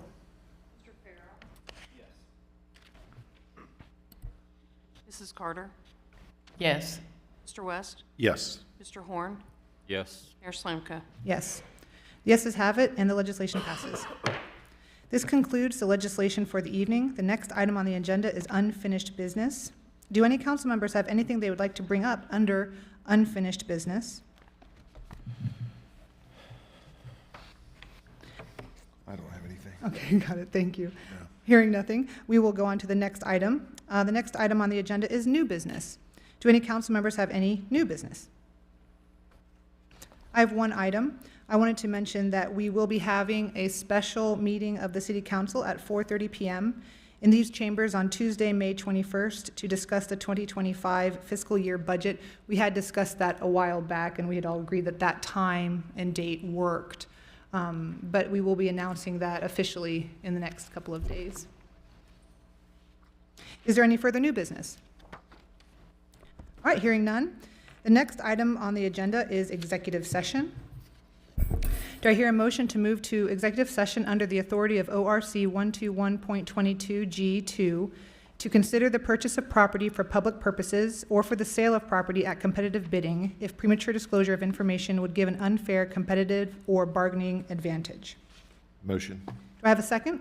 Second. It has been properly moved and seconded to move to executive session. We will proceed to vote. Ms. Skank, please call the roll. Mrs. Carter? Yes. Mr. West? Yes. Mr. Horn? Yes. Mayor Slanka? Yes. Mr. Farrell? Yes. The yeses have it, and the motion passes. Council will now move to executive session. We will be returning to open session to adjourn the meeting.